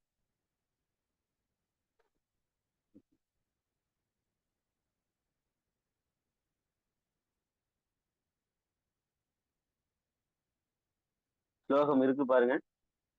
இந்த உபதேசமரம் புத்தகத்துல கூட இந்த ஸ்லோகம் வந்திருக்கு. என்னுடைய புத்தகத்துல 56வது பக்கம், சில நபர்களுடைய புத்தகத்துல 58 கூட இருக்கலாம். கொஞ்சம் செக் பண்ணி பாருங்க. ஸ்லோகம் இதுலயும் போட்டிருக்கேன், நம்ம ஸ்டைல்லையும் அதையும் பாருங்க. ஜாஹார கோமல சத்தா தே கனிஷ்ட ஜன கிரமே கிரமே தேகோ பக்த ஹைவே உத்தம. நீ சாஸ்திரத்தை பத்தி பேசிட்டு இருக்கோம். ஸ்லோகத்துக்கு விளக்கம் என்ன? எவருடைய நம்பிக்கை எளிதில் வளையக்கூடியதாகவும் மென்மையானதாகவும் உள்ளதோ அவர் கனிஷ்ட, அதாவது ஆரம்ப நிலையில் இருப்பவர் என்று அறியப்படுகிறார். ஓகே, இருந்தாலும் அவர் ஆரம்ப நிலை இருந்தாலும் கூட ஆன்மீகர்கள் கொடுக்கக்கூடிய வழிமுறைகளை பின்பற்றுவதால அவராலையும் உத்தம நிலைக்கு வர முடியும் அப்படிங்கிறத பார்த்தோம். போன ஸ்லோகத்துல எப்படி முன்னேறுவது? மகான் நாமத்தை உச்சரிக்கணும், மகானுடைய பிரசாதத்தை சாப்பிட்டோம்னா அந்த கனிஷ்ட நிலையில இருந்து கொஞ்சம் கொஞ்சமா உச்சரிச்சு உயர்ந்து நம்ம முதல்தர வயசு வரை வந்துடுவோம். அதே போல இங்க சாஸ்திரத்தை பத்தி பேசுறோம். இந்த கனிஷ்ட அதிகாரிக்கு சாஸ்திரத்துல அவ்வளவு நம்பிக்கை இருக்காது. சில சமயம் கற்பனை நினைக்கலாம், முழுமையான நம்பிக்கை இல்லாம இருக்கலாம். மேலும் அது வளையக்கூடியதாகவும் மென்மையானதாகவும் இருக்கும். இப்ப சில நபர்கள் சில வீட்டுல இதெல்லாம் செய்யாத, இதெல்லாம் உடம்புக்கு சக்தியை கொடுக்காது, இந்த மாதிரி வெறுமனே காய்கறி மட்டும் சாப்பிட்டுட்டு இருந்தா எப்படி, கறியெல்லாம் சாப்பிட வேண்டாமா, மீன், முட்டை, கருவாடு, நண்டு இதெல்லாம் சொல்லுவாங்க இல்லையா, இந்த மாதிரிலாம் சாப்பிட வேண்டாமான்னு சொல்லி சொல்லும் போது அவங்க ஒரு நிமிஷம் சரிதானே அப்படின்னு சொல்லி யோசிக்க ஆரம்பிச்சிருவாங்க. இப்ப யாரெல்லாம் யோசிக்கிறாங்களோ அவங்களாம் கனிஷ்ட அதிகாரி, அதாவது ஆரம்ப நிலை பக்தர்கள் சொல்லி சொல்லப்படுது. சமீபத்துல எனக்கு தெரிஞ்ச ஒரு டிவோட்டி குடும்பம் இங்க சென்னைக்கு வந்திருந்தாங்க. அப்ப அதாவது பையனும் பொண்ணும் டிவோட்டி தான், பக்தர்கள் தான். பொண்ணு வீட்டு சைடு அம்மா அப்பா பக்தர் இல்லை, நார்மலான நபர்கள் தான். இந்த பொண்ணுக்கு முதல் குழந்தை கொஞ்சம் சக்தி இல்லாம ரொம்ப எலும்பா சதையில எல்லாம் ரொம்ப எலும்பா பிறந்திருக்கு. அப்புறம் அந்த குழந்தை கொஞ்ச நாள்லயே ஒரு மாசத்துல இறந்து போச்சு, அந்த பொண்ணுடைய குழந்தை. அப்புறம் அதுக்கப்புறம் ரொம்ப நாளா அந்த குழந்தைக்கு அந்த பொண்ணுக்கு வந்து குழந்தையே நிக்கல. அவங்க அம்மா வீட்டு சைடு, இந்த பொண்ணுடைய பையன் வீட்டு சைடு கொஞ்சம் பக்தரா இருக்கிறதுனால கொஞ்சம் புரிஞ்சுக்கிறாங்க. இந்த பொண்ணு வீட்டு சைடு பக்தரா இல்லாதனால அவங்க என்ன சொல்றாங்க அப்படின்னா, இவ இந்த மாதிரி இஸ்கானுக்கு வந்துதான் சாப்பாடு எல்லாம் சாப்பிடல, நல்ல சத்தான உணவுகள்லாம் சாப்பிடுறது இல்ல, வெறுமனே காய்கறியும் கீரை தின்னுகிட்டே இருந்தா எப்படி அப்படின்னு சொல்லி அவங்க வந்து கேள்விகள் கேட்கறாங்களாம். பக்தர்களை எடுத்து சொல்லி சொல்லி கொஞ்சம் கறியெல்லாம் சாப்பிட சொல்லி சொல்றத கேள்விப்பட்டோம். இந்த மாதிரிலாம் பேசுறவங்களும், அப்படி பேசும்போது ஒருவேளை அப்படிதான் இருக்குமோ, நம்ம வந்து இது மாதிரி சாப்பிடறதுனாலதான் நம்ம வந்து எலும்பா போயிட்டோமோ, நம்ம குழந்தை இறந்துருச்சோ அப்படின்னு சொல்லி நினைச்சாங்கன்னா அவர்கள்லாம் கனிஷ்ட அதிகாரி அப்படின்னு சொல்லி சொல்லப்படுது. பகவத்கீதையில 7வது அத்தியாயத்துல பகவான் கிருஷ்ணர் ஒரு வார்த்தை சொல்றாரு. என்ன சொல்றாருன்னா,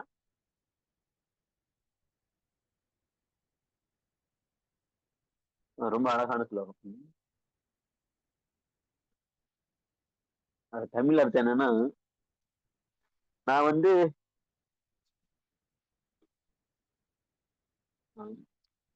ஜீவன் ஜீவன்களுக்கு ஜீவன் அப்படிங்கிறாரு. அப்படின்னா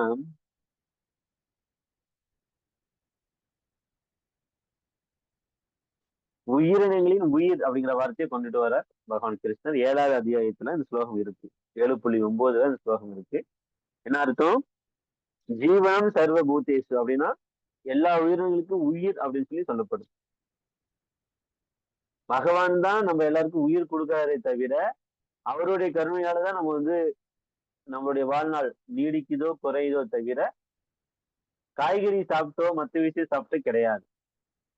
இந்த நம்பிக்கை அந்த அந்த கனிஷ்ட நபருக்கு இருக்காது. அவர் வந்து காய்கறி இந்த மாதிரி விஷயத்த பத்தி தான் யோசிப்பாரே தவிர, பகவானுடைய வார்த்தையை நம்ப மாட்டார். அதனாலதான் அவருடைய நம்பிக்கை மென்மையாகவும் வளையக்கூடியதாகவும் இருக்கு அப்படிங்கறத சொல்றாங்க. ஓகே, இது புரிஞ்சிருக்கும். எந்த அடிப்படையில? சாஸ்திரத்துல நம்பிக்கை இல்லை அப்படிங்கிற அடிப்படையில. 7வது ஸ்லோகத்தை கூட பாருங்க. யோ பவேத் கோமல யோ பவேத் கோமல சத்தா சர் கனிஷ்டோ நிகத்தியதே. மென்மையான நம்பிக்கையுடன் ஆரம்ப நிலையில் இருப்பவர் கனிஷ்ட பக்தர் என்று அழைக்கப்பட வேண்டும், அறியப்பட வேண்டும். இவ்வளவு பார்த்துட்டு நம்பிக்கை கம்மியா இருக்கும் பகவானுடைய வார்த்தைகள். பகவான் சொல்றார், எல்லா விதமான தர்மத்தையும் தொடர்ந்து என்னிடம் சரணாகதி சொல்லி சொல்றார். அதுல நம்பிக்கை இருக்காது. பகவான் தான் உயிரினங்களின் உயிர்னு சொல்லி சொல்றாரு, அந்த வார்த்தையில் நம்பிக்கை இருக்காது. அதனால அவங்களை வந்து கனிஷ்ட அதிகாரம் சொல்லி சொல்றாங்க. நம்ம அடுத்த நபருக்கு போவோம். ஸ்லோகம் 67 பாருங்க. இந்த ஸ்லோகமும் சைத்தன்ய சரிதாமிரத்துல இருக்கு. மேலும் உபதேசமரத்துல கூட ஸ்லோகம் இருக்கு. என்னுடைய புத்தகத்துல 58வது பக்கம், உங்களுடைய புத்தகத்துல ஒரு வரி முன்னாடி 59லயே 60லயே இருக்கும். சாஸ்திர யுக்தி நாகி ஜானே திருட ஸ்ரத்தாவான் மத்தியம அதிகாரி ஏ மகாபாகியவான் அப்படின்னு சொல்லி ஸ்லோகம். 67வது ஸ்லோகம் உபதேசமரத்துலயும் இருக்கு. என்னுடைய புத்தகத்துல 58வது பக்கம், உங்களுக்கு 59 60லயும் இருக்கும். பாருங்க. அர்த்தம் என்ன? சாஸ்திரங்களின் அடிப்படையிலான வாதத்திலும் தர்க்கத்திலும் மிகுந்த திறமைசாலியாக இல்லாவிடினும் அந்த நபருக்கு சுத்தமா நம்பிக்கை இருக்காது, ரொம்ப ரொம்ப கம்மியா இருக்கும். இவருக்கு வந்து நம்பிக்கையில இருக்கும், மிகுந்த நம்பிக்கை தான் இருக்காது, ரொம்ப உறுதியான நம்பிக்கை தான் இருக்காது. சாஸ்திரத்துல வாதத்திலையும் விவாதத்திலையும் ரொம்ப திறமைசாலியா இல்லாவிடனும் திடமான நம்பிக்கையுடன் இருப்பார் இந்த நபர். உதாரணத்துக்கு எப்படி சொல்லலாம்னா, சில பேர் கேள்வி கேட்டா, ப்ரோ எனக்கு புரியுது ஆனா சொல்ல தெரியலன்னு சொல்லி சொல்லுவாங்க இல்லையா? இதெல்லாம் வந்து மத்தியம நிலையில இருக்கிற மாதிரி. சில பேருக்கு புரியவே புரியல, புரியுங்க என்ன சொன்னாலும் எனக்கு புரிய மாட்டேங்குன்னு சொல்லி சொல்லக்கூடியவங்க கனிஷ்ட அதிகாரி மாதிரி. எனக்கு புரியுது பட் உங்களுக்கு எடுத்து சொல்ல தெரியல அப்படின்னு சொல்லி சொல்லுவாங்க. அவங்க எல்லாம் மத்தியம அதிகாரி மாதிரி. அவங்களுக்கு சில நம்பிக்கை இருக்கும், அவங்களுக்கு எடுத்து சொல்லி தெரியாது. இத்தகைய பக்தர்கள் மத்தியம அதிகாரி 2ஆம் நிலை பக்தர்கள் சொல்லி அழைக்கப்படுறாங்க. இவர்கள் மிக பாக்கியவான் அப்படின்னு சொல்லி சொல்லப்படுது. ஏன்னா இந்த மாதிரி வருவது ரொம்ப ரொம்ப சிறந்தது. இந்த 2ஆம் நிலை அதிகாரியா வருவது ரொம்ப ரொம்ப சிறந்தது. பானுசை மகாராஜ் வந்து அடிக்கடி சொல்லுவாங்களாம். என்ன சொல்லுவாங்கன்னா, முதல் தர பக்தரை வந்து நம்ம ரொம்ப ரொம்ப பாக்குறது கஷ்டம், ரொம்ப அரிதுன்னு சொல்லி சொல்றாங்க பானுசிமார். இஸ்கான்ல இருக்கக்கூடிய சன்னியாசிகள் குறைஞ்சபட்சம் இந்த இரண்டாவது கேட்டகரிலையாவது இருப்பாங்க அப்படின்னா, உத்தம நிலையில இருப்பாங்க, அட்லீஸ்ட் கண்டிப்பா மத்தியம நிலையிலையாவது இருப்பாங்க இருக்கக்கூடிய சன்னியாசிகள் அப்படின்னு சொல்லி பானுசை மகாராஜ் சொல்றாங்க. இப்படி இரண்டாம் நிலையில வந்திருக்கிறது மிகப்பெரிய பாக்கியமா கருதப்படணும். பாருங்க பகவான் எந்த அளவுக்கு அழகா நம்மளதான் மதிக்கிறார், என்ன சொல்லியிருக்காருன்னு பார்க்கலாம். ஓரளவுக்கு நம்ம திடமா இருந்தாலே நம்ம ஒரு பாக்கியவான் தான் அப்படின்னு சொல்லலாம். இன்னொரு ஸ்லோகம், 68வது ஸ்லோகம். சாஸ்திர அதிஷ்டு நிபுணக சத்தாவான் மத்தியம அப்படின்னு என்ன அர்த்தம்? சாஸ்திரவாதங்களை நன்கு அறியாத போதிலும் திடமான நம்பிக்கையுடன் இருப்பவர் நடுத்தர பக்தர் அல்லது இரண்டாம் நிலை பக்தர் என்று அறியப்படுகிறார். ஓகே, மற்றவங்களுக்கு எடுத்து சொல்ல தெரியாது, கேள்வி கேட்டா கொஞ்சம் தடுமாறுவாங்க, ஆனா அவங்களுக்கு நம்பிக்கை இருக்கும், கிருஷ்ணர் தான் உயர்ந்தவர், ஹரே கிருஷ்ண மகாமந்திரமே போதுமானது அப்படின்னு சொல்லி இருப்பார். அவர் மத்தியம அதிகாரி, இரண்டாம் நிலை பக்தன் சொல்லப்படுது. அடுத்து மூன்றாவது நபரை பார்க்க போறோம். ஸ்லோகம் 65ல பாருங்க. இந்த இது வந்து ஐ திங்க் உபயசமரத்துக்கு இருக்காதுன்னு நினைக்கிறேன். நம்ம சைத்தன்ய சரிதாமத்திலையும் நான் போட்டிருக்கேன், சைட்லயே பாருங்க. சாஸ்திர யுக்தே நிபுணக திருட சத்தாச்சார உத்தம் அதிகாரி தாரையே சம்சார. என்ன அர்த்தம்? சாஸ்திர வாதத்திலும் தர்க்கத்திலும் மிகச்சிறந்த நிபுணராக இருப்பவரும், சாஸ்திர வாதத்திலையும் தர்க்கத்திலையும் ரொம்ப சிறந்தவரா இருப்பார். அவர் அப்படி இருக்க மாட்டார், கனிஷ்ட அதிகாரி அந்த மாதிரி இருக்க மாட்டார், தனக்குள்ள கொஞ்சம் திருப்தியோட நம்பிக்கையோட இருப்பார். ஆனா இவரு மூன்றாம், அதாவது முதல் தர பக்தரானவர் சாஸ்திர வாதத்திலையும் தர்க்கத்திலையும் ரொம்ப நிபுணனா இருப்பாரு, கிருஷ்ணரின் மீது திடமான நம்பிக்கை கொண்டிருப்பார் அப்படின்னு சொல்லி சொல்லப்படுது. இந்த பக்தர் உலகம் முழுவதையும் விடுவிக்க கூடியவர் இல்லையா? மத்தியம அதிகாரிக்கு அந்த வார்த்தை சொல்லல. மத்தியம அதிகாரிக்கு என்ன சொன்னாங்க? மிகப்பெரிய பாக்கியவான் அப்படின்னு சொல்லி சொன்னாங்க. ஆனா உத்தம அதிகாரியை பத்தி பேசும்போது என்ன சொல்றாங்க? இவர் வந்து முழு உலகையுமே விடுவிக்கக்கூடியவர்னு சொல்லி சொல்லப்படுது. ஓகே, கண்டிப்பா நம்ம மகாராஜ் 50,000 55,000 60,000 சீடர்களை வந்து எடுத்திருக்காங்க. ஒண்ணு இல்ல, ரெண்டு இல்ல, அது மாதிரி நிறைய பிரபுபாருடைய சீடர்கள் நிறைய பேர் வந்து இந்த முழு உலகத்தையுமே விடுவிக்கக்கூடிய விதத்துல நிறைய சீடர்களை எடுத்திருக்காங்க. இவங்கெல்லாம் முதல்தர பக்தரா கருதப்படுது. இன்னொரு ஸ்லோகம் அப்படி கீழே 66ல பாருங்க. சாஸ்திரே யுக்தௌச்ச நிபுணக சர்வதா திருட நிச்சய பிரௌட சத்தோ அதிகாரியக ச பக்தா உத்தமோ மதக அப்படின்னு என்ன அர்த்தம்? யார் ஒருவர் சாஸ்திர வாதத்திலும் அறிவிலும், வாதம் பிரதிவாதத்துல யார் ஒருத்தர் நிபுணராக திடமான உறுதி கொண்டவராக, அடுத்த வார்த்தை பாருங்க, குருட்டுத்தனமற்ற ஆழமான நம்பிக்கை கொண்டவராக உள்ளாரோ அவர் பக்தி தொண்டில் உத்தமராக கருதப்படுகிறார். எப்படி மொழி பெய்திருக்காரு? சாஸ்திரவாதத்துல நம்பிக்கை இருக்கும், நல்ல திடமா நிபுணரா இருப்பாரு, கிருஷ்ணன் மீது உறுதியான அன்பு கொண்டவரா இருப்பாரு. அடுத்த வார்த்தை, குருட்டுத்தனமா நம்பிக்கை வைக்க மாட்டாரு அப்படிங்கிறாங்க.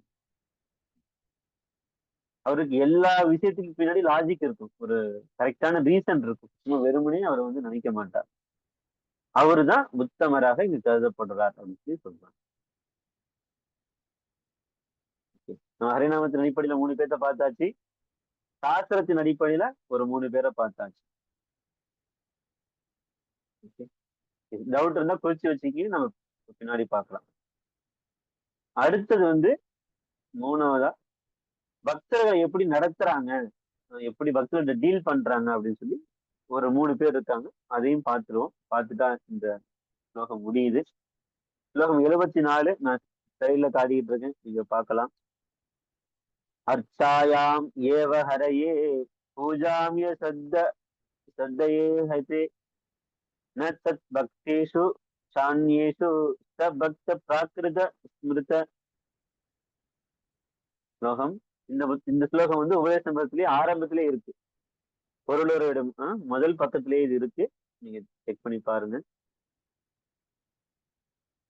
பொருளுரையுடைய முதல் பக்கம் 53 அது மாதிரி இருக்கும்னு நினைக்கிறேன். அர்ச்சாயம் ஏவ ஹரையே பூஜாமிய ஸ்ரத்தையா ஈட்டே ஈகத்தே ஸ்ரத்தையா ஈகத்தே நத் பக்தேஷு தானியேஷு பக்த பிராகிருத ஸ்மிருத. அப்படின்னு என்ன அர்த்தம்?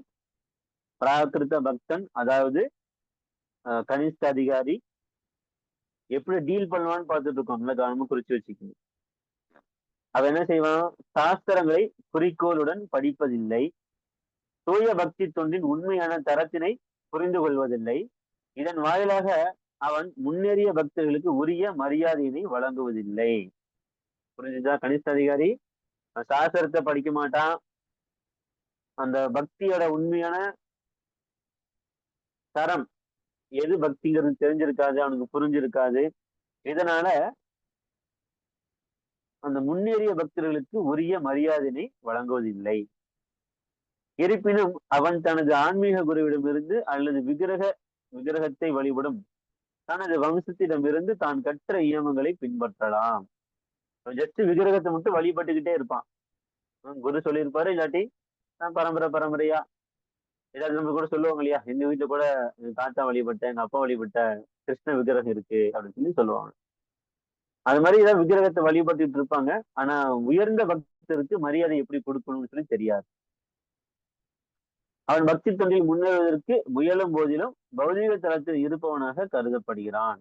அத்தகைய பக்தர் ஆரம்பநிலை பக்தர் அல்லது பக்தாபாச என்று அறியப்படுகிறார். ஏனெனில் அவன் வைஷ்ணவ தத்துவத்தில் சிறிதளவு அறிவினையை பெற்றுள்ளான். புரியுதுங்களா? அவனுக்கு சிறிதளவு தான் நம்பிக்கை இருக்கு வைஷ்ணவ தத்துவத்துல. உண்மையான வைஷ்ணவத்துடைய உண்மையான தரத்தை பத்தி அவனுக்கு தெரியறது இல்லை. சாஸ்திரத்துல அவனுக்கு முழுமையான நிபுணம் புரிந்துணர்வு இல்லாததுனால அவர் வந்து மற்ற பக்தர்களை நிந்திக்கிறார். நம்ம இதெல்லாம் நிறைய முறை பார்க்கலாம். பக்தர்கள் சமூகத்துக்குள்ளேயே சில மன சஞ்சலங்கள், மன கசப்புகள் வர்றதை பார்க்கிறோம். இதெல்லாம் ஏன் ஏற்படுது அப்படின்னா கனிஷ்ட அதிகாரி நிலையில இருக்கிறதுனாலதான் இதெல்லாம் ஏற்படுது. நிறைய சின்ன சின்ன விஷயத்த கூட சண்டை போட்டுக்கிட்டே இருக்கும். இதெல்லாம் ஏன்னா வைஷ்ணவனா என்ன அப்படிங்கிறது தெரியாதனால, சாஸ்திரத்தோட குறிக்கோள் புரிஞ்சுக்காதனால. அப்படின்னா நம்ம கிருஷ்ண பிரேமி தானே அடையணும், அதுக்காக நம்ம வந்து முயற்சி பண்ணாம நம்ம வெறும்னே நம்மளுடைய விருப்பத்தை பூர்த்தியாகணும்னு சொல்லி சண்டை போட்டுட்டு இருக்குமே நம்ம அப்படிங்கிற மாதிரியும் யோசிப்பான். சாஸ்திரோட குறிக்கோளை பத்தி தெரிஞ்சிருக்கும். பக்தி தொண்டின் தரம் அப்படின்னா என்னன்னு சொல்லி தெரிஞ்சிருக்கும். நம்ம வந்து உயர்ந்த ஒரு வைஷ்ணவ குணத்தை காட்டணுமே அப்படிங்கிறதுலாம் அவனுக்கு தெரிஞ்சிருக்கும்.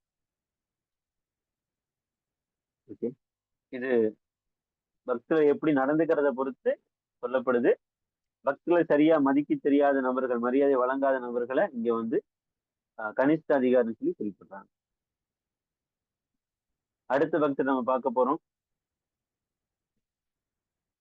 ஸ்லோகம் 73. இந்த ஸ்லோகமும் நம்ம புத்தகத்திலே இருக்கு. இது அடுத்த பக்கம், புத்தகத்துல பொருளையோட அடுத்த பக்கத்துல இருக்கு. இது மத்தியம அதிகாரி எப்படி ஒரு வைஷ்ணவோட டீல் பண்றான் அப்படிங்கிற மாதிரி இது இருக்கு. நம்ம இங்க புக்கு செல்போன்ல 73வது பக்கம் 23வது ஸ்லோகம்.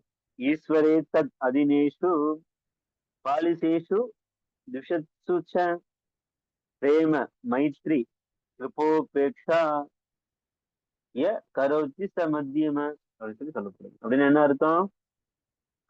மத்தியம பக்தர், அதாவது 2ஆம் நிலை பக்தர் என்பவர் புருஷோத்தமரான முழுவதும் கடவுளின் மீது அன்பு செலுத்துகிறார். கனிஷ்ட அதிகாரி பகவானுடைய விக்கிரகத்துக்கு நல்ல அன்பான முறையில சேவை செய்வார். ஆனா வைஷ்ணவர்கிட்ட சரியா நடந்துக்க மாட்டார். இங்க என்ன சொல்றாங்கன்னு பார்ப்போம். மத்தியம அதிகாரிக்கு முழுமுதல் கடவுள் மீது அன்பு செலுத்துகிறார், எல்லா பக்தர்களிடம் நட்புறவுடன் பழகுகிறார். இதுதான் முக்கியமான குணம் மத்தியம அதிகாரிக்கு. எல்லா பக்தர்கிட்டையும் நட்புறவோட இருப்பாரு, பகவானுக்கும் அன்பு செலுத்துவார். அடுத்த குணம் பாருங்க. ஆரம்ப நிலையில் இருப்பவர்கள் மீது மீதும் அறியாத மக்களின் மீதும் மிகவும் கருணையுடன் உள்ளார். இது மூணாவது குணம். அதாவது பகவான் மீது அன்பு செலுத்துவாரு, பக்தர்கள் கிட்ட நட்புறவோட இருப்பாரு. அடுத்தது அறியாத மக்களிடம், ஆரம்ப நிலை இருக்கக்கூடிய மக்களிடம்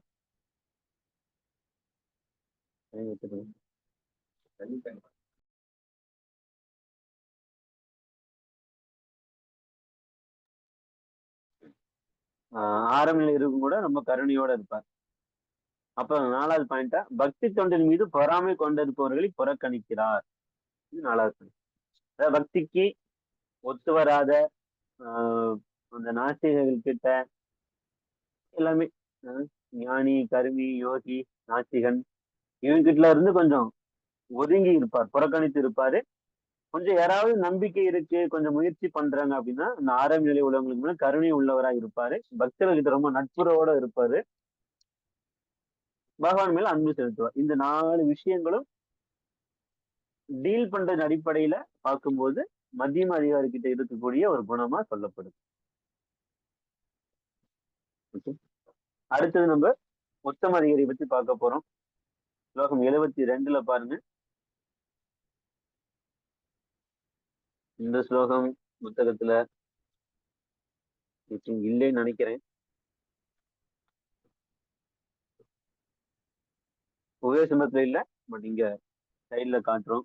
சைடுல 72வது ஸ்லோகம். சர்வபூதேஷு யப்பஸ்யேத் பகவத் பாவம் ஆத்மனக பூத்தானி பகவத்யாத்மனி ஏஷ பாகவத உத்தம. சொல்லப்படும். ஸ்லோகத்துடைய அர்த்தம் என்ன? பக்தி தொண்டில் முன்னேறியுள்ள உத்தம பக்தர் ஆத்மாக்களின் ஆத்மாவான, அதாவது பகவான் கிருஷ்ணர் எல்லாவற்றிலும் இருக்கிறார் அப்படிங்கிறத அவர் பார்ப்பார். இதன் விளைவாக அவர் பரமபுருஷ பகவானின் ரூபத்தினை எல்லா காரணங்களுக்கும் காரணமாக எப்போதும் காண்கிறார். எல்லா விஷயங்களும் அவரில் அமைந்துள்ளன என்பதை அவர் உணர்ந்திருப்பார். இவர்தான் உத்தம அதிகாரி.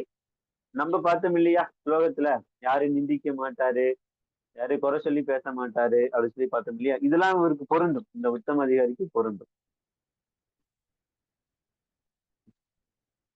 நிறைய உதாரணம் சொல்லலாம் இந்த உத்தம அதிகாரியை பத்தி பேசும்போது. எந்த அடிப்படையில பேசிட்டு இருக்கோம்? டீலிங், பக்தர்களை எப்படி பார்ப்பாங்கன்னு சொல்லி. அவங்க இந்த உத்தம அதிகாரி என்ன செய்வாங்கன்னா, எந்த ஒரு காரியம் நடந்தாலும் அதுக்கு பின்னாடி பகவான் இருக்கிறதா நினைச்சுக்குவாங்க. நல்லதோ கெட்டதோ இதுக்கு பின்னாடி யார் இருக்கா? பகவான் இருக்கார் அப்படின்னு சொல்லி நினைச்சுக்குவாங்க. நம்ம விதுரர் பாத்தீங்க அப்படின்னா, விதுரர் பாகவதம் ஃபர்ஸ்ட் கேண்டோல இவரை பத்தின ஒரு விளக்கம் வரும்போது சொல்றாங்க, துரியோதனன் விதுரரை கொஞ்சம் ரொம்ப கஷ்டப்படுத்துற மாதிரி பேசிடுறாரு. விதுரர் நான் போட்டி உனக்காக சண்டை போட மாட்டேன்னு சொல்லி வில்ல உடைச்சிட்டு கிளம்பிடுறாரு. அப்படி என்ன நினைச்சிட்டு போறாருன்னா, பகவானுக்கு இதுல விருப்பம் இல்லை போல நம்ம இந்த மாதிரி துரியோதனன் கூட இருக்கிறது. மேலும் நம்ம தீர்த்த யாத்திரை போவதற்கு இது ஒரு நல்ல வாய்ப்பு, பகவான் எனக்கு இந்த மாதிரி ஒரு வாய்ப்பை ஏற்படுத்தி கொடுத்திருக்காருன்னு சொல்லி அந்த கஷ்டமான சூழ்நிலையிலையும் பகவானுடைய கை இருப்பதாக நினைச்சுக்கிறான். புரியுதா? இந்த மாதிரி ஒரு நிலைமை எனக்கு வந்திருக்குன்னா காரணம் யாரு? பகவான் தான். அவரு தான் எனக்கு இந்த மாதிரி கொடுத்திருக்காரு அப்படின்னு சொல்லி அவர் நினைச்சுப்பாராம். அவர் வேற எதுவும் நினைச்சுக்க மாட்டார். இந்த மாதிரி ஒவ்வொரு கட்டத்திலுமே பகவானையே பார்ப்பார்கள். நம்ம சில நாளுக்கு முன்னாடி ரகுநாத பட்ட கோஸ்வாமியை பத்தி பார்த்தோம். அவர் யாரு அப்படின்னா, அவருடைய குணம் என்ன அப்படின்னா, யாராவது வைஷ்ணவர்கள் அவர் இப்படி சரியில்லையாமே அப்படி சரியில்லையாமன்னு சொல்லி பேசினாங்கன்னா அவங்க பேசுறத காது கொடுத்து கேட்க மாட்டாங்க. குற்றமே இருந்தாலும் கூட அவர்களை பத்தி தப்பா நினைக்கவே மாட்டார், தப்பா பேசவும் மாட்டார். அவர் என்ன நினைப்பாரு அப்படின்னா, எல்லாருமே பகவானுடைய சேவையில தான் ஈடுபடுறாங்க. சில பேர் நேரடியா கிருஷ்ணருக்கு சேவை பண்றாங்க, சில பேர் மறைமுகமா மாயாதேவி மூலியமா கிருஷ்ணருக்கு சேவை பண்றாங்க. நம்ம யாரை போய் என்ன சொல்ல வேண்டியது இருக்கு அப்படின்னு சொல்லி அவங்க பகவானை தவிர வேற யாருமே பேச மாட்டார். அவர் எப்பொழுதுமே பகவானுக்கு விக்கிரகத்துக்கு சேவை பண்ணிட்டு இருப்பார், இல்லாட்டி பாகவதம் படிச்சுட்டு பகவானை உச்சரிச்சுட்டு இருப்பார். வேற எந்த விஷயத்தையுமே பேச மாட்டார். இதெல்லாம் தான் அந்த உத்தம அதிகாரியா குறிப்பிடப்படுது. இல்ல பிரபுபாதர்கிட்டயா இருக்கட்டும், மகாராஜ் கிட்டே ஆகட்டும், குரு மகாராஜ் கிட்ட, எல்லாருக்கிட்டுமே இந்த குணத்தை பார்க்கலாம். அவங்க நிறைய வந்து குற்றங்களை பத்தி பேசவே மாட்டாங்க. எப்படியாவது கிருஷ்ண பக்திக்கு வந்துட்டானா, மகாநாமத்தை உச்சரிக்கிறானா, ஓகே, நம்ம அவனை அனுசரிச்சு போலாம் அப்படிங்கிறது அவங்களுடைய எண்ணமா இருக்கும். என்னைக்குமே வந்து ஒரு குற்றம் செய்தவரா இருந்தா கூட அவங்களை குற்றத்தை பெருசா பார்க்கவே மாட்டாங்க. தொடர்ந்து மகாநாமத்தை உச்சரி எல்லாம் கண்டிப்பா மாறும்னு சொல்லி அவங்க சொல்லி அதை கடந்து போக திறமை அவங்களுக்கு இருந்துகிட்டே இருக்கு.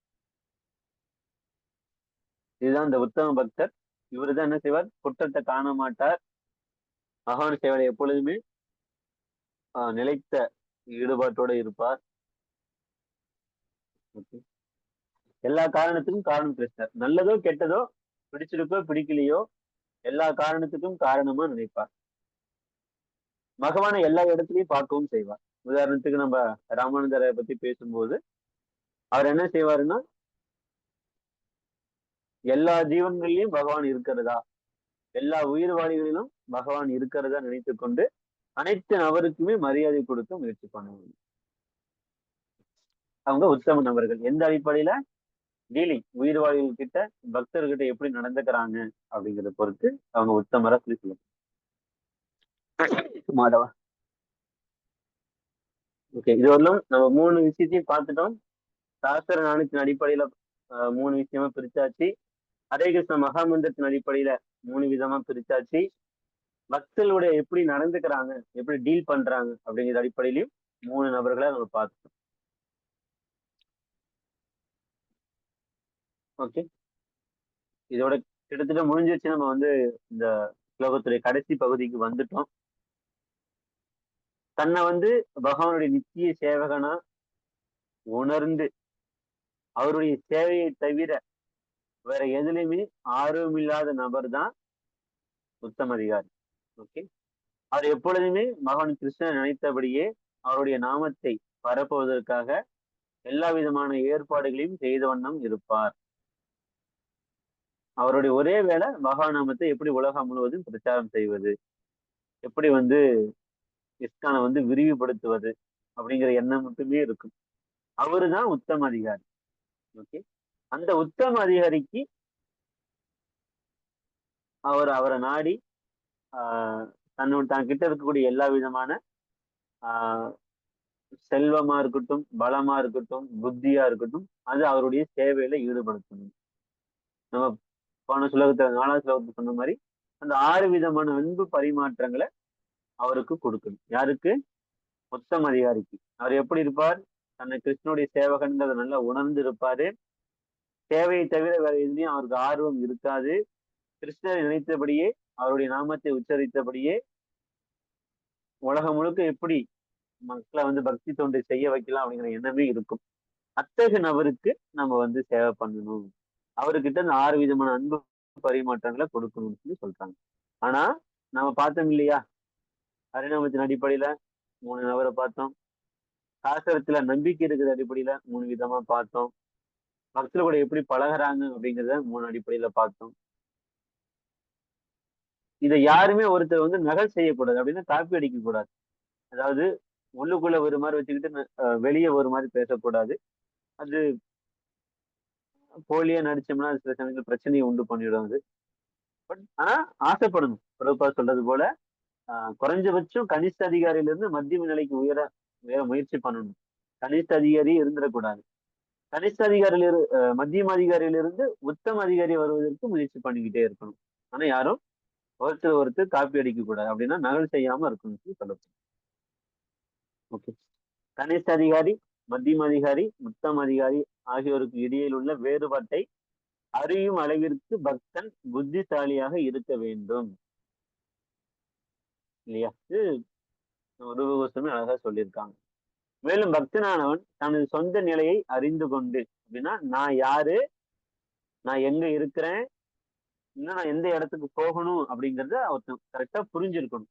நம்ம அடிக்கடி சொல்லுவோம், நம்மளுக்கு என்ன பிடிச்சிருக்கு, நம்ம வந்து பிராமணர் மாதிரி இருக்கிறோமா, வைசியர் மாதிரி இருக்கிறோமா, இது மாதிரிலாம் சொல்லியிருப்போம்.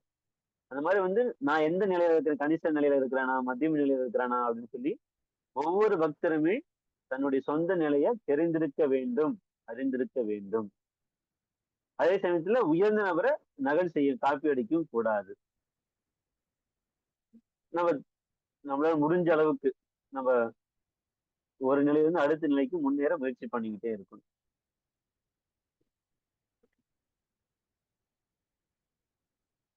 நம்ம ஆரம்பத்திலே சொல்லியிருந்தோம், உத்தம அதிகாரிக்கு தான் சேவை செய்யணும்னு சொல்லி.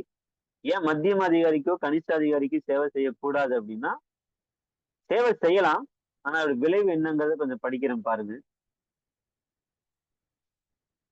உத்தம அதிகாரி என்ன செய்வாரு? நிறைய பக்தர்களை உருவாக்குவார் இல்லையா? அதனால அவருக்கு சேவை செய்யணும். அவர் எப்பொழுதுமே எப்படி இஸ்கான பிரச்சாரம் பண்றது, இஸ்கானை வந்து விரிவுபடுத்துறது, மகாநாமத்தை எப்படி பிரச்சாரம் பண்றதை பத்தி யோசிச்சுட்டு இருப்பார். அவரை நம்ம குருவா ஏத்துக்கலாம், அவருக்கு இந்த 6 விதமான அன்பு பரிமாற்றத்தை செய்யலாம், தப்பு இல்லை.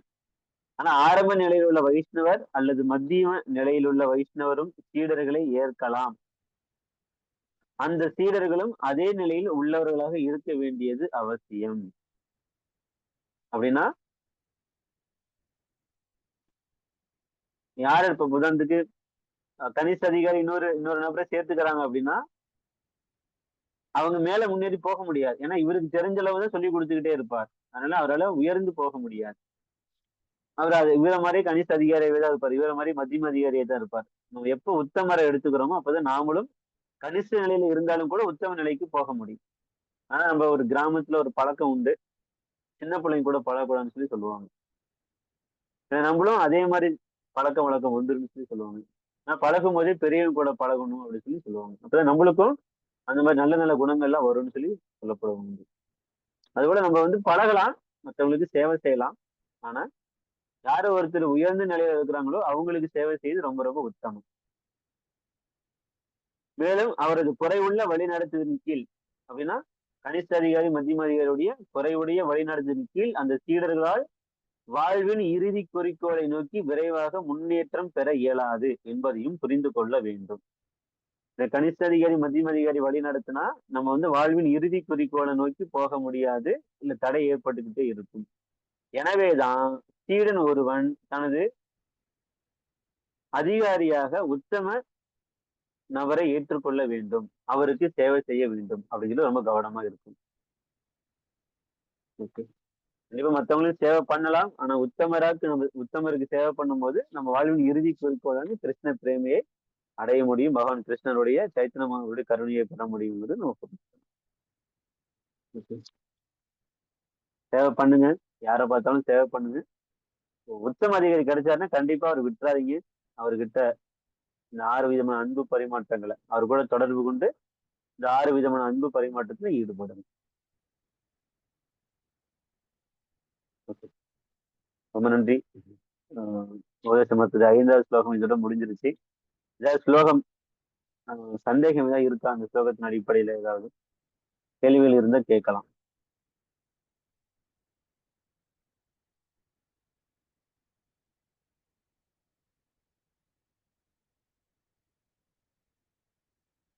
ஏதாவது கேள்விகள் இருந்தா கேட்கலாம். புரிஞ்சுதா? முதல்ல கேள்வி கேட்கறது ஒரு பக்கம், பேசுறது புரியுதா? புரிஞ்சுது பிரபு. புரியுதுங்க பிரபு. ஜெய் கிருஷ்ணா. நல்லா புரியுது. பிரபு இந்த 3 இதுக்கும் கீழே யாராவது இருக்கிறாங்களா பிரபு? அவங்க பிராகிருத பக்தர்கள் தான். அவங்க நம்ம அன்னைக்கு ஆரம்பத்திலேயே சொன்னோம். அதாவது தீய சங்கத்துக்கு போகக்கூடியவங்கள், அப்புறம் வாலண்டரியா அவங்களே தெரிஞ்சே தப்பு செய்வாங்க. அதாவது மது மாது சூது இருப்பாங்க. பக்தியை வந்து சகஜமா எடுத்துக்குவாங்க இல்லையா? இவங்க எல்லாமே இந்த 3 கேட்டகரி கீழே இருக்கக்கூடியவங்க தான். இவங்களும் வைஷ்ணவர்கள் தான். ஆனா யாரு ஒருத்தர் தீட்சை பெறுறாங்களோ அவங்கதான் அங்கீகரிக்கப்பட்ட வைஷ்ணவரா சில பிரபுபாதர் குறிப்பிடுறாரு. பட் அவங்களும் வைஷ்ணவர்கள் தான். பகவநாமத்தை உச்சரிக்கிறாங்க அப்படின்னாலே. நம்ம நாளைக்கு கேள்விப்பட்டது உண்டு, இந்த அமெரிக்கா மக்கள் இந்த பாம்பேக்கு எல்லாம் வரும்போது அவங்க கிண்டல் பண்ணுவாங்களாம். சில படங்கள் கூட வந்ததா, ஹிந்தியில படங்கள் கூட வந்ததா சொல்லி சொல்லப்படுது. அவங்க ஹரே கிருஷ்ணா சொல்லிக்கிட்டே பீடி சிகரெட் எல்லாம் குடிச்சிட்டு இருக்கிறதா சொல்லி சொல்லப்படுது உண்டு. எனக்கு அந்த அளவுக்கு தெரியாது. அப்போ ஒருத்தர் வந்து இது மாதிரி படத்துல இந்த மாதிரி நம்மளை பத்தி போடுறாங்க பிரபுபான்னு சொல்லி பிரபுபாத்து கம்ப்ளைண்ட் பண்ணும்போது பிரபுபாத் சொல்றாரு, அதுல ஹரே கிருஷ்ணா மகாமந்திரம் வந்திருக்கா, ஓகே விட்டுடுங்க, அவங்க அப்படியாவது ஹரே கிருஷ்ண மந்திரத்தை சொல்லட்டும்னு சொல்லி சொல்லிடுறாரு பிரபுபாதர். அவங்க செய்யல. ஏன்னா வைஷ்ணவர்கள் மோஸ்ட்லி இஸ்கானுக்கு வந்துட்டாலே அந்த பழக்கத்துல விட்டுருப்பாங்க. சில நபர்கள் யாராவது தெரிஞ்சோ தெரியாமல பண்ணிட்டு இருப்பாங்க இல்லையா? அவர்கள பத்தி சில படம் எடுத்து இது மாதிரி இஸ்கான்ல செய்றான்னு சொல்லி போடும்போது, பிரபுபார் வந்து அது ரொம்ப பெருசா கண்டுக்க வேண்டாம். ஏன்னா அதுல அட்லீஸ்ட் ஹரே கிருஷ்ணா, ஹரே ராம் அப்படின்னு சொல்லி பாட்டு ஏதோ வார்த்தைகள் வருது இல்லையா? அது அவங்க மக்கள் கேட்கட்டும், இந்த வார்த்தை சொல்லட்டும் அப்படின்னு சொல்லி விட்டுறாரு. தவறு செய்யக்கூடாது. தவறு செய்யறவங்க வைஷ்ணவர்கள் தான். பட் அங்கீகரிக்கப்பட்ட வைஷ்ணவர்கள் கிடையாது. வேற ஏதாவது சந்தேகங்கள்?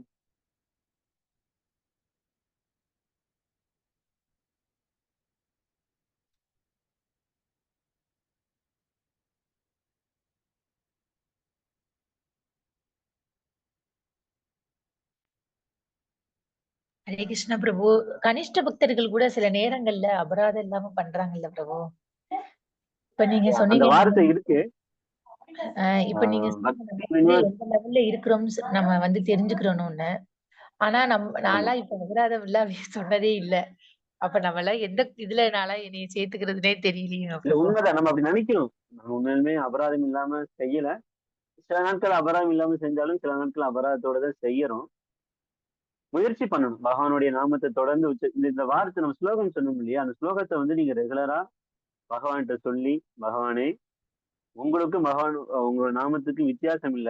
ஆனா நான் சில சமயம் அத புரிஞ்சுக்காம நம்ம வந்து வேடிக்கை பார்த்துக்கிட்டோ, சில விஷயங்கள சில காரியங்கள செஞ்சுக்கிட்டோ, அதை இதை நவுத்தி வச்சுக்கிட்டோ நம்ம வந்து ஜெபம் பண்ணிட்டு இருக்கோம். இதெல்லாம் தப்பு எனக்கு புரியுது. பட் இன்னும் நல்லா நான் சிரத்தையோட இன்னும் நல்லா ஜெபம் பண்ணணும். அப்படின்னு சொல்லி அந்த ஸ்லோகத்தை சொல்லி சொல்லி நீங்க கேட்டீங்கன்னா, கண்டிப்பா உங்களுக்கு நல்லா செய்வார். இந்த ஸ்லோகத்துல என்ன சொல்றாங்கன்னா, நாம சிந்தாமணி. பகவானுடைய நாமம் சிந்தாமணி போல கேட்டதெல்லாம் கொடுத்துரும். அப்படி இருக்க நம்ம ஏன் பௌதிகத்தை கேட்பானே? கிருஷ்ணரே கேட்டா அவர் தரப்போறார். ஆன்மீக லீலைகளை கேட்டா அவர் காட்ட போறார். அப்படி இருக்க நம்ம ஏன் பௌதிகமான விஷயத்தை கேட்பானேன்னு சொல்லி அந்த எண்ணம் வரணும். நாம சிந்தாமணி. கிருஷ்ணஸ் ரச விக்கிரக. அது வந்து அந்த பகவானுடைய நாமம் 5 ரசங்களையும் கொண்டது. பகவான் நாமத்தை உச்சரிக்கும் போது அந்த 5 ரசங்கள்ல பகவான் நாமத்தை உச்சரிக்கணும். கிருஷ்ண நாமத்தை வந்து மகானா நினைச்சு உச்சரிக்கலாம். மாதுரிய பாவத்திலையும் உச்சரிக்கலாம். கிருஷ்ண நாமத்தையே கிருஷ்ணரை ஒரு பக்கம் விடுங்க. கிருஷ்ண நாமத்தையே அந்த மாதிரி உச்சரிக்கலாம். இப்ப நாம சிந்தாமணி கிருஷ்ண சைத்தன்ய ரச விக்கிரக பூர்ண சுத்தோ. பகவானுடைய நாமம் சுத்தமானது. நித்திய முக்தோ. நித்தியமா முக்தி அளிக்கக்கூடியது, முக்தி அடைந்த நிலையில இருக்கக்கூடியது. அப்புறம் 5வது பாயிண்ட் அபிநத்துவம் நாமும் நாமினும். பகவானுக்கும் மகாநாமத்துக்கும் வித்தியாசம் இல்லை. இந்த ஒவ்வொரு பாயிண்ட்டையும் தெரிஞ்சுக்கிட்டு அந்த அந்த விஷயத்துல நம்ம இன்னும் ஆழ்ந்து போய்கிட்டே இருந்தா நம்ம கண்டிப்பா கனிஷ்ட நிலையில இருந்து கூடிய சீக்கிரம் மத்திய நிலைக்கு உத்தம நிலைக்கு நம்மளால வர முடியும். அந்த ஸ்லோகம் தான் ரொம்ப முக்கியம். அந்த ஸ்லோகத்தை தான் வச்சு நம்ம ரொம்ப பிரார்த்தனை பண்ணிக்கிட்டே இருக்கோம்.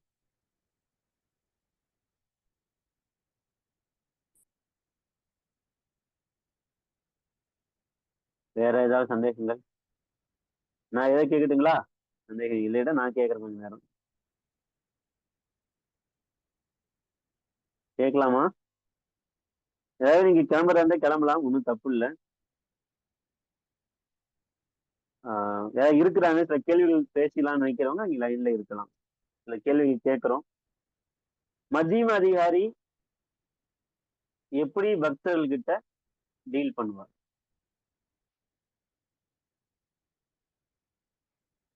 மத்தியம அதிகாரி எப்படி பக்தர்கள் கிட்ட டீல் பண்ணுவார்?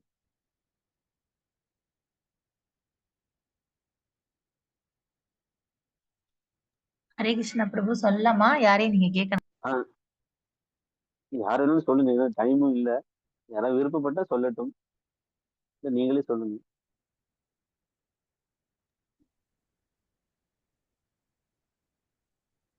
நீங்களே சொல்லுங்க சார்.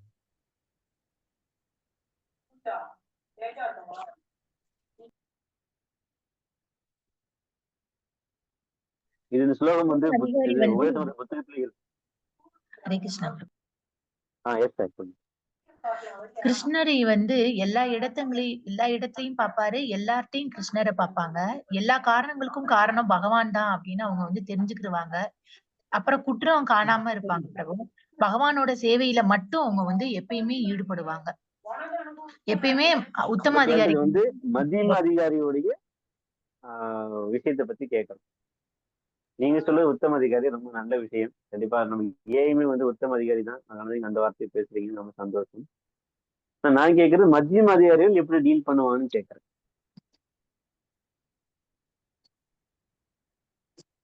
பிரபு பகவான் மீது அன்பு செலுத்துவாங்க பிரபு.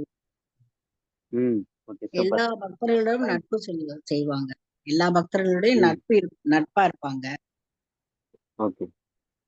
அப்புறம் வந்து அறியாமையில இருந்தா கூட அவங்க கூட அவங்க மேல வந்து அன்பு கருணை காட்டுவாங்க. மத்திய அதிகாரி. அடுத்து இன்னொரு பாயிண்ட், பொறாமை இருக்கவங்க மேல பொறாமை அவங்க கிட்ட ரொம்ப விலகிடுவாங்க பிரபு. அதான் மத்திய அதிகாரி. இது இது எந்த மத்தியம அதிகாரி? எந்த மத்தியம அதிகாரினா எப்படி டீல் பண்றாங்க, இன்னொரு பக்தர் கூட எப்படி பழகுறாங்க, இன்னொரு மக்கள் கூட எப்படி பழகுறாங்க அடிப்படையில இது சொல்லப்படும். ஏன்னா இன்னும் 2 மத்தியம அதிகாரி இருக்காங்க இல்லையா, அதையும் நம்ம மனசுல வச்சுக்கணும். ஓகே. இன்னொரு கேள்வி, பகவான் நாமத்தை உச்சரிக்கிறாங்க இல்லையா கனிஷ்ட அதிகாரிகள், அவங்களுக்கு நம்ம என்ன செய்யணும், எப்படி மரியாதையை வணக்கத்தை தெரிவிக்கணும்? அவங்க வந்து ஒரு முறை உச்சரிப்பாங்க பிரபு. வெறும் ஒரு முறைனா வெறும் ஒரு முறை இல்ல, அதாவது ஒரு மாலை அபராதம் சொல்லலாம், 2 மாலை சொல்லலாம், அந்த மாதிரி. ஆஹ் ஒரு முறையும் ஓகே தான், ஒரு மாலை 2 மாலை அந்த மாதிரி ஒரு குறிப்பிட்ட எண்ணிக்கை மட்டும்தான். நம்மள மாதிரி 16 மாலை எல்லாம் பண்ண மாட்டாங்க. 16 மாலைங்கிறதே பக்தி சித்தாந்த சரஸ்வதி கோஸ்வாமியுடைய அடிப்படையில ரொம்ப ரொம்ப தாழ்ந்ததுதான் 16 மாலையே. அவங்க எல்லாம் வந்து 64 மாலை சொல்லுவாங்களாம். பக்தி சித்தாந்த சரஸ்வதி கோஸ்வாமி சொல்றாரு, யாரு ஒருத்தர் 64 மாலை பண்ணலையோ அவங்க வந்து வீழ்ந்த நிலையில தான் இருக்கிறாங்க அப்படின்னு சொல்லி சொல்றாராம். நம்ம வந்து அப்படி கூட இல்லாம புரோபார் சொல்லியிருக்காரு நம்மளுக்கு, ஒரு 16 மாலை பண்ணுங்கப்பா அப்படின்னு சொல்லி. அதையும் செய்யாம நம்ம வெறும் ஒரு மாலையோ 2 மாலையோ, அப்பப்ப சில பேர் கேட்ட சொல்லுவாங்க, எங்களுக்கு ஜெபமான மாலையே எடுக்கவே டைமே இல்லைங்க, சமைக்கும் போது பாடிக்கிட்டே இருப்பேன் அப்படின்னு சொல்லி சொல்லுவாங்க. அவங்க எல்லாம் இங்க வந்து கனிஷ்ட அதிகாரியா சொல்லப்படுது. ஓகே, அவங்களுக்கு எப்படி மரியாதை கொடுக்கணும் இந்த மாதிரி நபர்களுக்கு?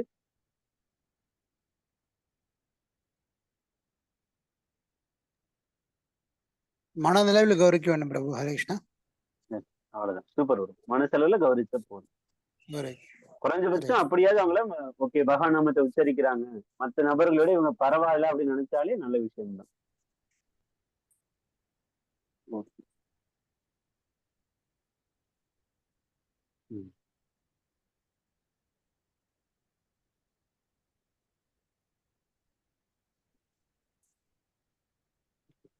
இப்ப நம்ம வந்து கிட்டத்தட்ட 3-4 விதங்கள்ல பக்தர்களை வந்து பிரிச்சிருக்கிறோம். அது என்னன்னு சொன்னா கூட ஓரளவுக்கு போதும். உதாரணத்துக்கு ஹரிநாமத்தின் அடிப்படையில் பிரிச்ச அந்த மாதிரி நீங்க சொல்லிட்டா கூட போதும். 3-4 அடிப்படையில செஞ்சிருக்கிறோம். அது யாரு என்னன்னு சொன்னா ஓகே.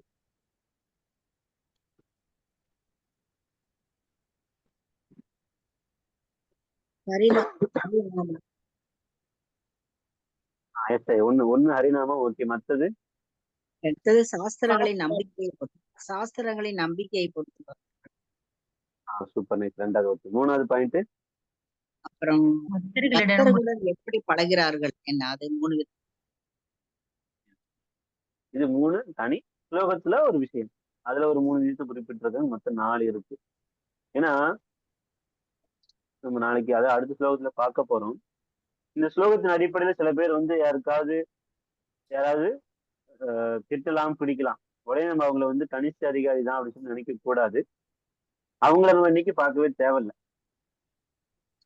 நாம கரெக்டா இருக்கோமோ முதல்ல, நம்ம இந்த எந்த எந்த குணத்துல இருக்கிறோம்னு சொல்லி முதல்ல நம்ம தெரிஞ்சுக்கணும். அவர்களையும் தெரிஞ்சுக்கணும். பட் நம்ம அவங்கள போக்கஸ் பண்றதுக்கு முன்னாடி, ஒருத்தங்க யாராவது சண்டை போட்டுக்கிறேன்னா, கனிஷ்ட அதிகாரி அதுக்கு சண்டை போட்டுக்கிறேன், உடனே நம்ம அங்க போக வேண்டாம். நாம சண்டை போடுறோமா இல்லையா, நாம ஒழுங்கா சாஸ்திரத்தை நம்பிக்கை வச்சிருக்கிறோமா இல்லையா, நாம ஒழுங்கா ஜெபம் பண்ணும் போது தூங்குறோமா தூங்காம நல்ல இன்பமா சந்தோஷமா உச்சரிக்கிறோமா இல்லையான்னு நாம நம்மளே சோதிச்சுக்கிறது தான் நம்ம இங்க பார்த்துட்டு இருக்க விஷயம். மற்றவங்களை இங்க செக் பண்ணி சொல்லல, செய்யணும்.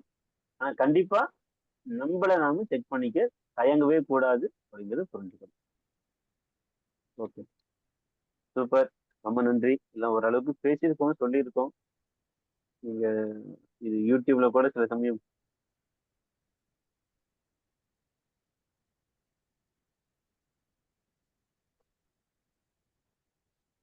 யூடியூப்ல கூட போடலாம்னு முடிவு பண்ணியிருக்கோம்.